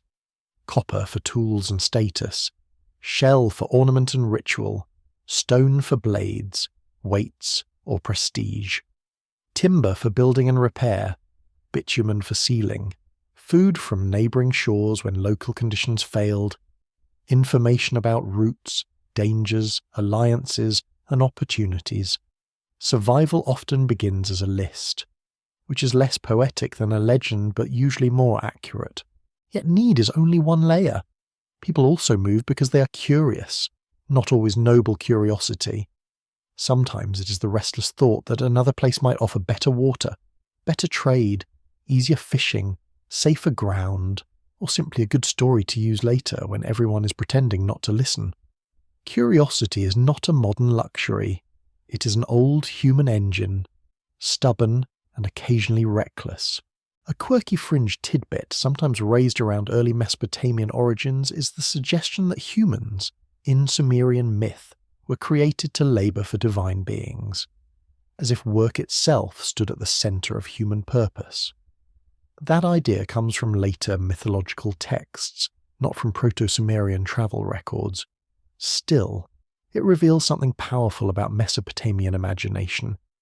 Humanity was often understood through service, burden, food production, and relationship to powers larger than itself. You can treat that mythic idea softly. Perhaps it reflects how ancient people experienced life. Humans worked because the fields demanded it. They dug channels because water needed persuasion. They carried loads because temples and households required supplies. They sailed because communities wanted goods from beyond the horizon. Labour was not an interruption of life. It was the structure through which life continued. In that sense, early sailors did not stand apart from society. They served it. They carried its needs outward and brought possibility back. Their role may have been humble, dangerous, and essential. A field worker grows grain. A potter shapes jars. A reed cutter gathers boat material. A pilot crosses water. Each performs a different answer to the same question. How do we keep living here? The scholarly debate becomes especially interesting when it asks whether early exploration was driven more by elite demand, household survival, environmental pressure, or community-level exchange. Some researchers emphasize the growing role of institutions and prestige goods. Others stress practical local networks and adaptation to changing landscapes. The truth may not choose one cause. Human beings rarely do one thing for only one reason. A boat might leave because a shrine wants rare shell. It might also carry food for relatives. It might seek copper through trade. It might test a route after rumours of a better landing. It might carry someone fleeing conflict, debt, flood, or a marriage arrangement that suddenly feels less than ideal. Ancient travel, like modern travel, could be practical, emotional, economic, and awkward at the same time. You imagine a young woman standing near the boat before departure. She is not the pilot, perhaps not the trader, but she has woven part of the matting that protects the cargo. Her work will travel beyond the river mouth. She watches the vessel leave with a feeling that is neither pride nor fear alone. Something of her hands is going outward. The route includes her, even if no later record names her. This is humanity's role in the hidden route. Not heroic domination, not a grand march of progress. A shared labour of extending life beyond immediate limits. People cross water because their communities are made of needs that no single place can satisfy. They move because home itself depends on what lies beyond home. That thought has a quiet power. The Fertile Crescent is often imagined as a cradle, a place where civilization began. But a cradle is not a cage. A cradle holds life only for a time. Eventually the child reaches outward. Early southern Mesopotamia may have been fertile, inventive, and deeply rooted, yet it still required connection. Its people may have looked beyond the marshes not because home failed, but because home was already part of a larger world. You hear the low sound of paddles dipping into water. The boat leaves with grain. mats, jars, and expectation. On the bank, families return to their tasks because waiting cannot be the only occupation. Someone must tend the fire. Someone must watch the children. Someone must check the canal. Someone must argue about storage, because even the ancient world needed meetings. Unfortunately, the travellers move into dusk. Their bodies know fatigue before the journey is half begun. The boat smells of reeds and salt. Their hands ache from paddling. Their thoughts turn to landing places, food, water, and return. Yet under those practical concerns lies something larger. By crossing beyond the familiar, they stretch the circle of the human world. Perhaps that is what all early exploration does. It changes the size of belonging. A shore once feared becomes known. A stranger becomes a partner. A foreign object becomes part of local ritual. A distant resource becomes expected.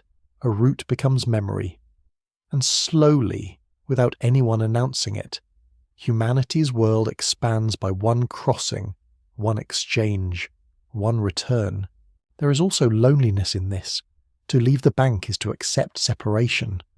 The traveller belongs to home, but moves beyond it. He carries local food, local fears, local prayers, and local jokes into unfamiliar water. He becomes a temporary outsider everywhere. Too far from home to be fully safe. Too connected to home to be truly free. The sea makes people useful, but it also makes them uncertain. Perhaps this uncertainty shaped the stories they told. The sailor becomes a liminal figure, standing between settlement and sea, between known and unknown, between labour and danger. The goods he brings back may earn respect, but the journey itself may remain difficult to explain. How do you describe a horizon to someone who has never left the marsh? Carefully, perhaps, or with exaggeration, if you are human. The reflective descent begins here, quietly. Perhaps the first voyages beyond the Fertile Crescent were not about discovery in the modern sense. Perhaps they were about dependence. Perhaps humans crossed water because no community is complete alone. Perhaps every boat leaving the river mouth was an admission that civilization, even at its beginning, needed others. That is a humbling idea. The first cities did not rise from isolation. The first complex societies did not grow by sealing themselves away. They grew through fields and canals, yes, but also through exchange, risk, borrowing, and return. They grew because people were willing to be vulnerable beyond the edge of home. The sky darkens. The settlement behind you becomes a scatter of fires. The boat ahead becomes a small shape on black water. Between them lies a thread of need, trust, and memory. You can almost feel it pulling both ways. Humanity's role in the hidden route may have been simple and profound. To carry, to seek, to serve, to remember, to make meaning from risk, to turn distance into relationship. And perhaps, in doing so, to discover that history begins not only where people build walls, but where they dare to leave them. The small boat on black water becomes a line of thought, and now the fragments begin to draw together, not into certainty, because certainty would be too hard and too brittle for a story this old. Instead, they gather into a possible shape, a model, perhaps, careful reconstruction made from mud, reeds, bitumen, shells, copper, drowned shorelines, and human need. You stand at the edge of the ancient gulf in the cool hour before dawn. The sky is still dark, but a narrow silver line waits in the east. The water breathes against the shore. The sand is damp beneath your feet. A faint smell of salt, smoke, and drying fish moves through the air. Somewhere behind you, a settlement sleeps under reed roofs and mud brick walls. Somewhere ahead, the sea keeps its distances.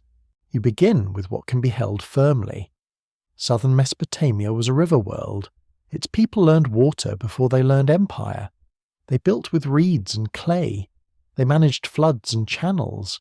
They depended on boats for transport, fishing, exchange, and movement through marshes. Later Sumerian civilization would make these habits visible in texts, temple economies, canal systems, and administrative records. The roots, however, reach back into old communities. That is the first part of the model. The earliest outward voyagers were not strangers to water, they were trained by landscape. The second part is material hunger. The alluvial plain gave generously but selectively. It offered fertile silt, clay, reeds, fish, and grain. It did not provide abundant stone, metal, or timber. This imbalance mattered. Archaeological research associated with major universities such as Chicago, Yale, Oxford, and Pennsylvania has shown that Mesopotamian communities drew in materials from surrounding regions through exchange. Before cities could become great, they had to learn how to reach beyond what their own land supplied. Need pulled the eye outward. The third part is technology. Reed boats, bitumen sealing, cargo containers, ropes, mats, jars, and practical repair skills made water travel possible. None of these had to look impressive in isolation. A lump of black bitumen does not seem like a world-changing object. A tied reed bundle does not demand applause, yet together they create mobility.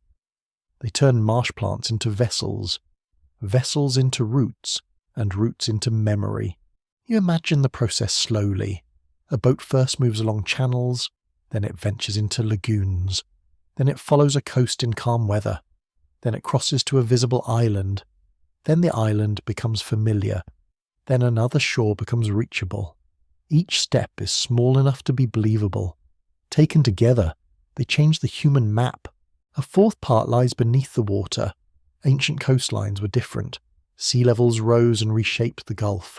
Former land surfaces, lagoons, channels, and possible settlement zones may now be submerged, if early travellers used those older shorelines. Then the routes they followed have partly vanished. What looks like an empty stretch on a modern map may once have been broken by usable edges, wetlands, and stopping places. The lost coastline does not prove a route, but it makes the route easier to imagine. A quirky fringe tidbit sometimes attached to this reconstruction is the claim that there was once a complete lost Gulf civilization that directly taught Sumer everything. That is too confident, and confidence is not evidence, however well dressed. A more careful idea is richer. The Gulf may have held many small coastal communities whose skills, memories, and movements contributed to later cultural development. Not one grand vanished kingdom. More likely a mosaic of people living with water. A mosaic is less dramatic, or it is also more human. The fifth part is the island chain. Places such as Bahrain, associated in later tradition with Dilmun, show how islands could become powerful nodes in trade, myth, and movement. In later periods, the Gulf clearly supported exchange involving copper, shell, sand, stone, and other valued goods. It is reasonable to consider whether earlier or smaller forms of voyaging prepared these later networks. The island is not merely a stop. It is a classroom, a storehouse, a shrine, and a memory post. You see the route in stages now. A marsh settlement sends a boat south. The crew hugs the river mouth, then follows a coast. They stop where fresh water can be found. They trade with people who know another landing. They return with shell or stone. Later, another crew goes farther. A child hears the story. A pilot remembers the current. A trader learns the value. A ritual specialist blesses the next departure. Slowly, a route becomes a tradition. The sixth part is social structure. Voyaging requires more than one brave person. It requires people who prepare cargo, manage food, repair boats, remember seasons, interpret signs, and accept the risk of absence. Merchants, pilots, priests, families, and workers all belong to the hidden route. Exploration is not a lonely figure staring heroically at the horizon. Very often, it is a community worrying about rope. This makes the model quieter, but stronger. It does not depend on a famous founder or a single expedition. It depends on repetition. Repetition is how human systems become real. The seventh part is memory. Later tablets preserve boats, canals, distant lands, imported goods, sacred journeys, and flood traditions. They do not give direct testimony from the earliest voyagers. Still, they show that water, distance, and movement were central to Mesopotamian imagination. Myths of flood, divine boats, pure lands, and distant places may not be maps. They may preserve older emotional truths about water, danger, loss, and return. The open scholarly debate remains essential. Some scholars would emphasize local invention and caution against pushing later maritime evidence too far into earlier periods. Others would argue that environmental, technological, and material clues make early coastal exploration plausible. A balanced reconstruction keeps both voices in the room. It says that early southern Mesopotamians likely developed from strong local roots, while also engaging in widening networks of contact. Not everything came from outside, not everything stayed inside. You walk along the shore as the dawn slowly lifts. The water turns from black to grey, then grey to dull gold. A line of birds crosses toward the south, their wings catching first light. The model in your mind is not a straight line, but a set of overlapping circles.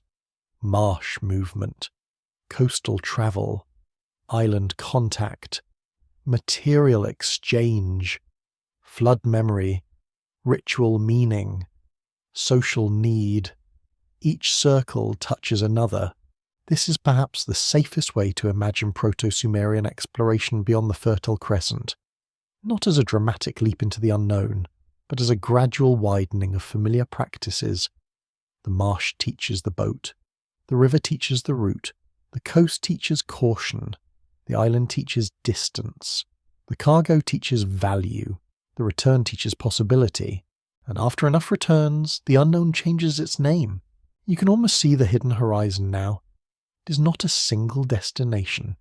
It is a fringe of reachable worlds, a shell shore, a copper path, a freshwater spring near saltwater, a distant camp, a foreign trader, a dangerous shoal, a story of a land lost beneath the sea, a shrine where travellers leave something before turning home. These places may not appear on any surviving tablet from the earliest period, but they may have lived in memory long before writing. The reconstruction remains fragile. It must remain fragile. The evidence is partial, and the sea has taken much. But fragility does not mean emptiness. It means the past asks to be handled with care. So you hold the model gently.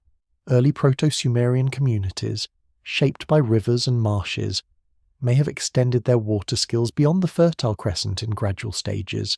They may have followed coasts, touched islands, exchanged materials, learned from shoreline peoples, and carried back objects that changed their settlements.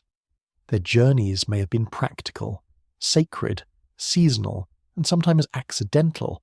Their routes may have formed long before formal records clearly named them. The dawn brightens, the settlement wakes. Somewhere, a boat is being loaded again. It is not the first, and perhaps not the last. Its crew does not know it belongs to a debate thousands of years away.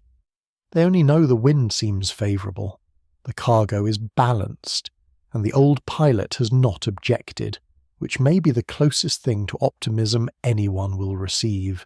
You watch the vessel slide into the pale water. It carries no proof that will satisfy every scholar. It carries something older, need, skill, fear, memory, and the strange human willingness to cross from enough into uncertainty. The hidden horizon waits, not conquered, not solved, merely approached, one quiet voyage at a time. The pale boat slips into distance and the sea keeps its answer. That may be the truest ending a story this old can offer. Not silence exactly, because silence suggests nothing remains. The gulf is not empty, the tablets are not empty, The buried mounds are not empty, but none of them gives the clean final sentence that a tired modern mind may crave. You stand once more at the meeting place of river and sea. The day is fading, warm light spreads across the mudflats, turning shallow pools into bronze mirrors. Reeds bend under a slow wind.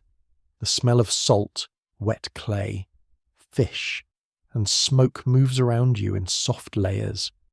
Somewhere behind the marsh, people are grinding grain, tying bundles, feeding children, and preparing for another night beneath the ancient sky. The mystery remains calm, but it has changed. It no longer feels like a question about a single voyage. It feels like a question about how human worlds grow.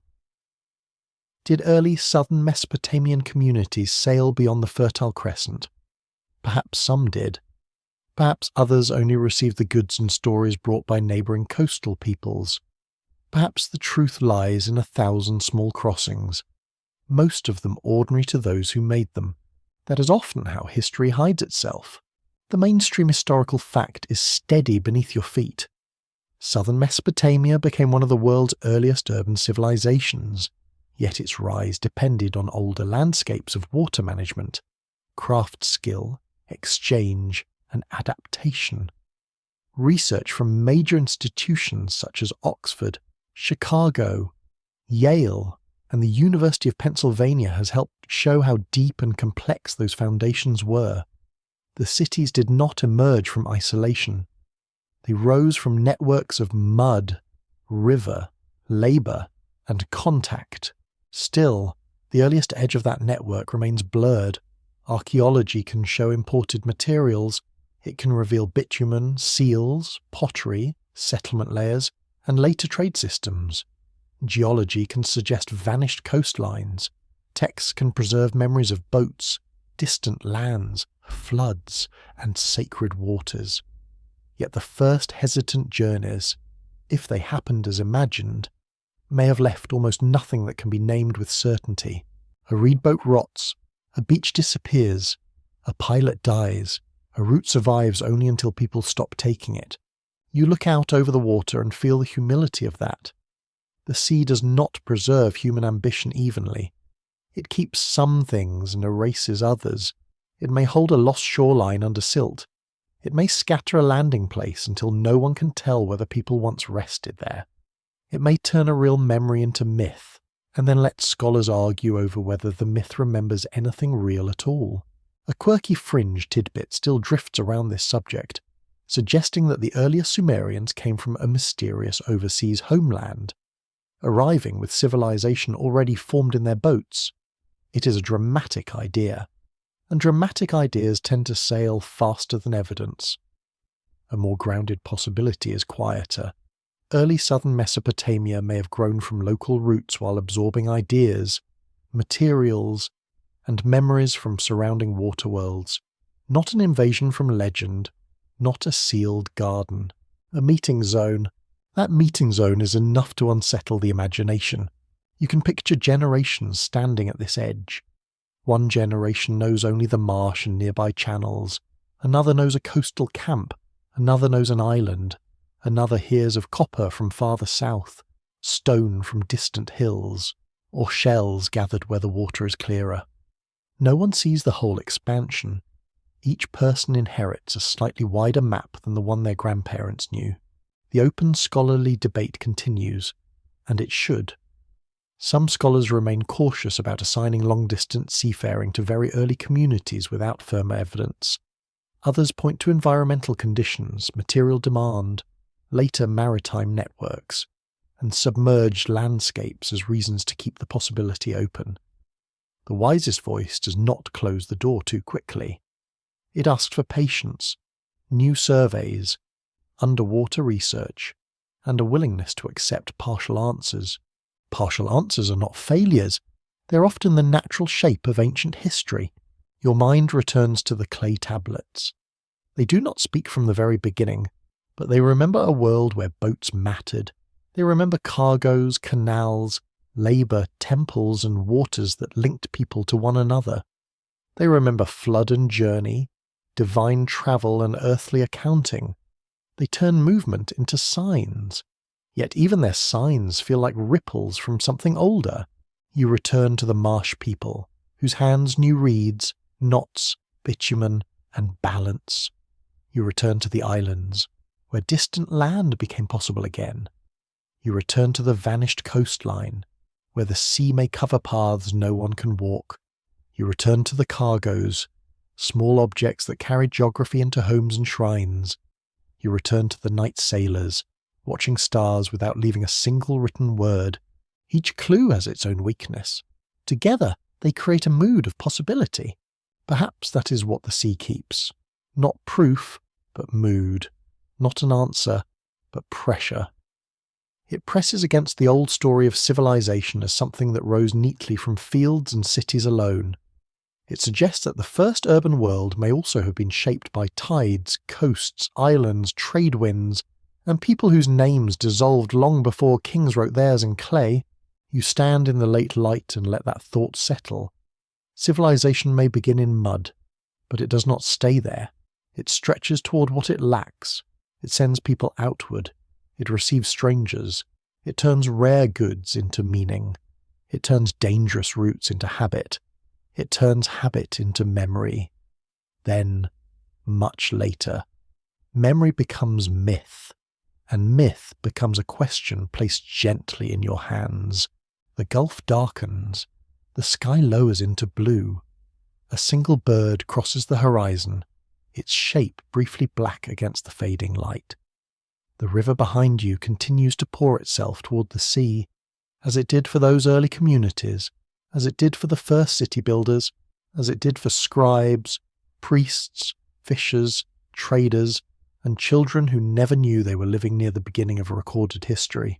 Maybe the first explorers beyond the Fertile Crescent were not trying to discover the world. Maybe they were trying to keep their own world alive.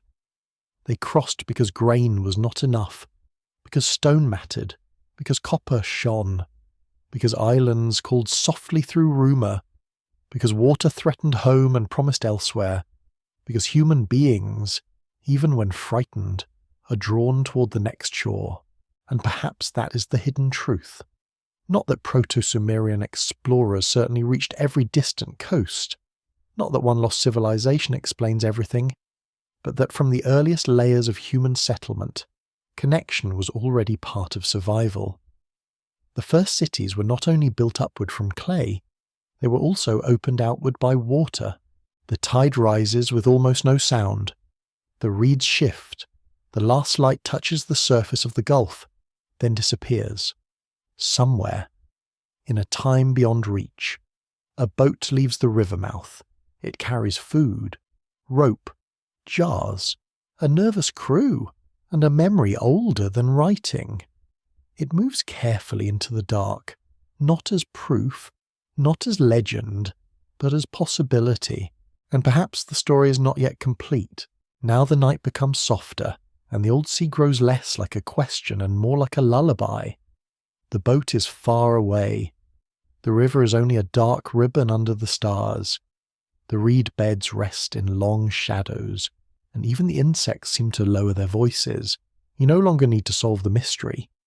You can let it remain where ancient things often belong, half visible, half hidden, breathing slowly beneath time. Think of the shore one last time. The mud is cool now. The heat has left the stones. A small fire glows beside a shelter, and someone covers a sleeping child with woven matting. In the distance, the gulf moves gently, carrying moonlight over places that may once have been paths, homes, gardens, and landing grounds. Nothing urgent remains, only water, memory, and the soft patience of the past. Perhaps tomorrow, scholars will find another clue. Perhaps a submerged shoreline will reveal a tool, a hearth, or a trace of a vanished camp. Perhaps a broken tablet will be read in a new way. Perhaps the answer will shift again, as answers often do when history is older than certainty. For tonight, you do not need the final proof.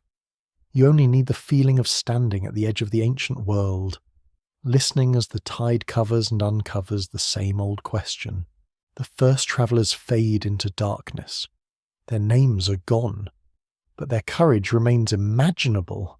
A paddle dips, a rope creaks, a star trembles on black water, the boat moves beyond the reeds, and the shore waits behind it, patient and dim.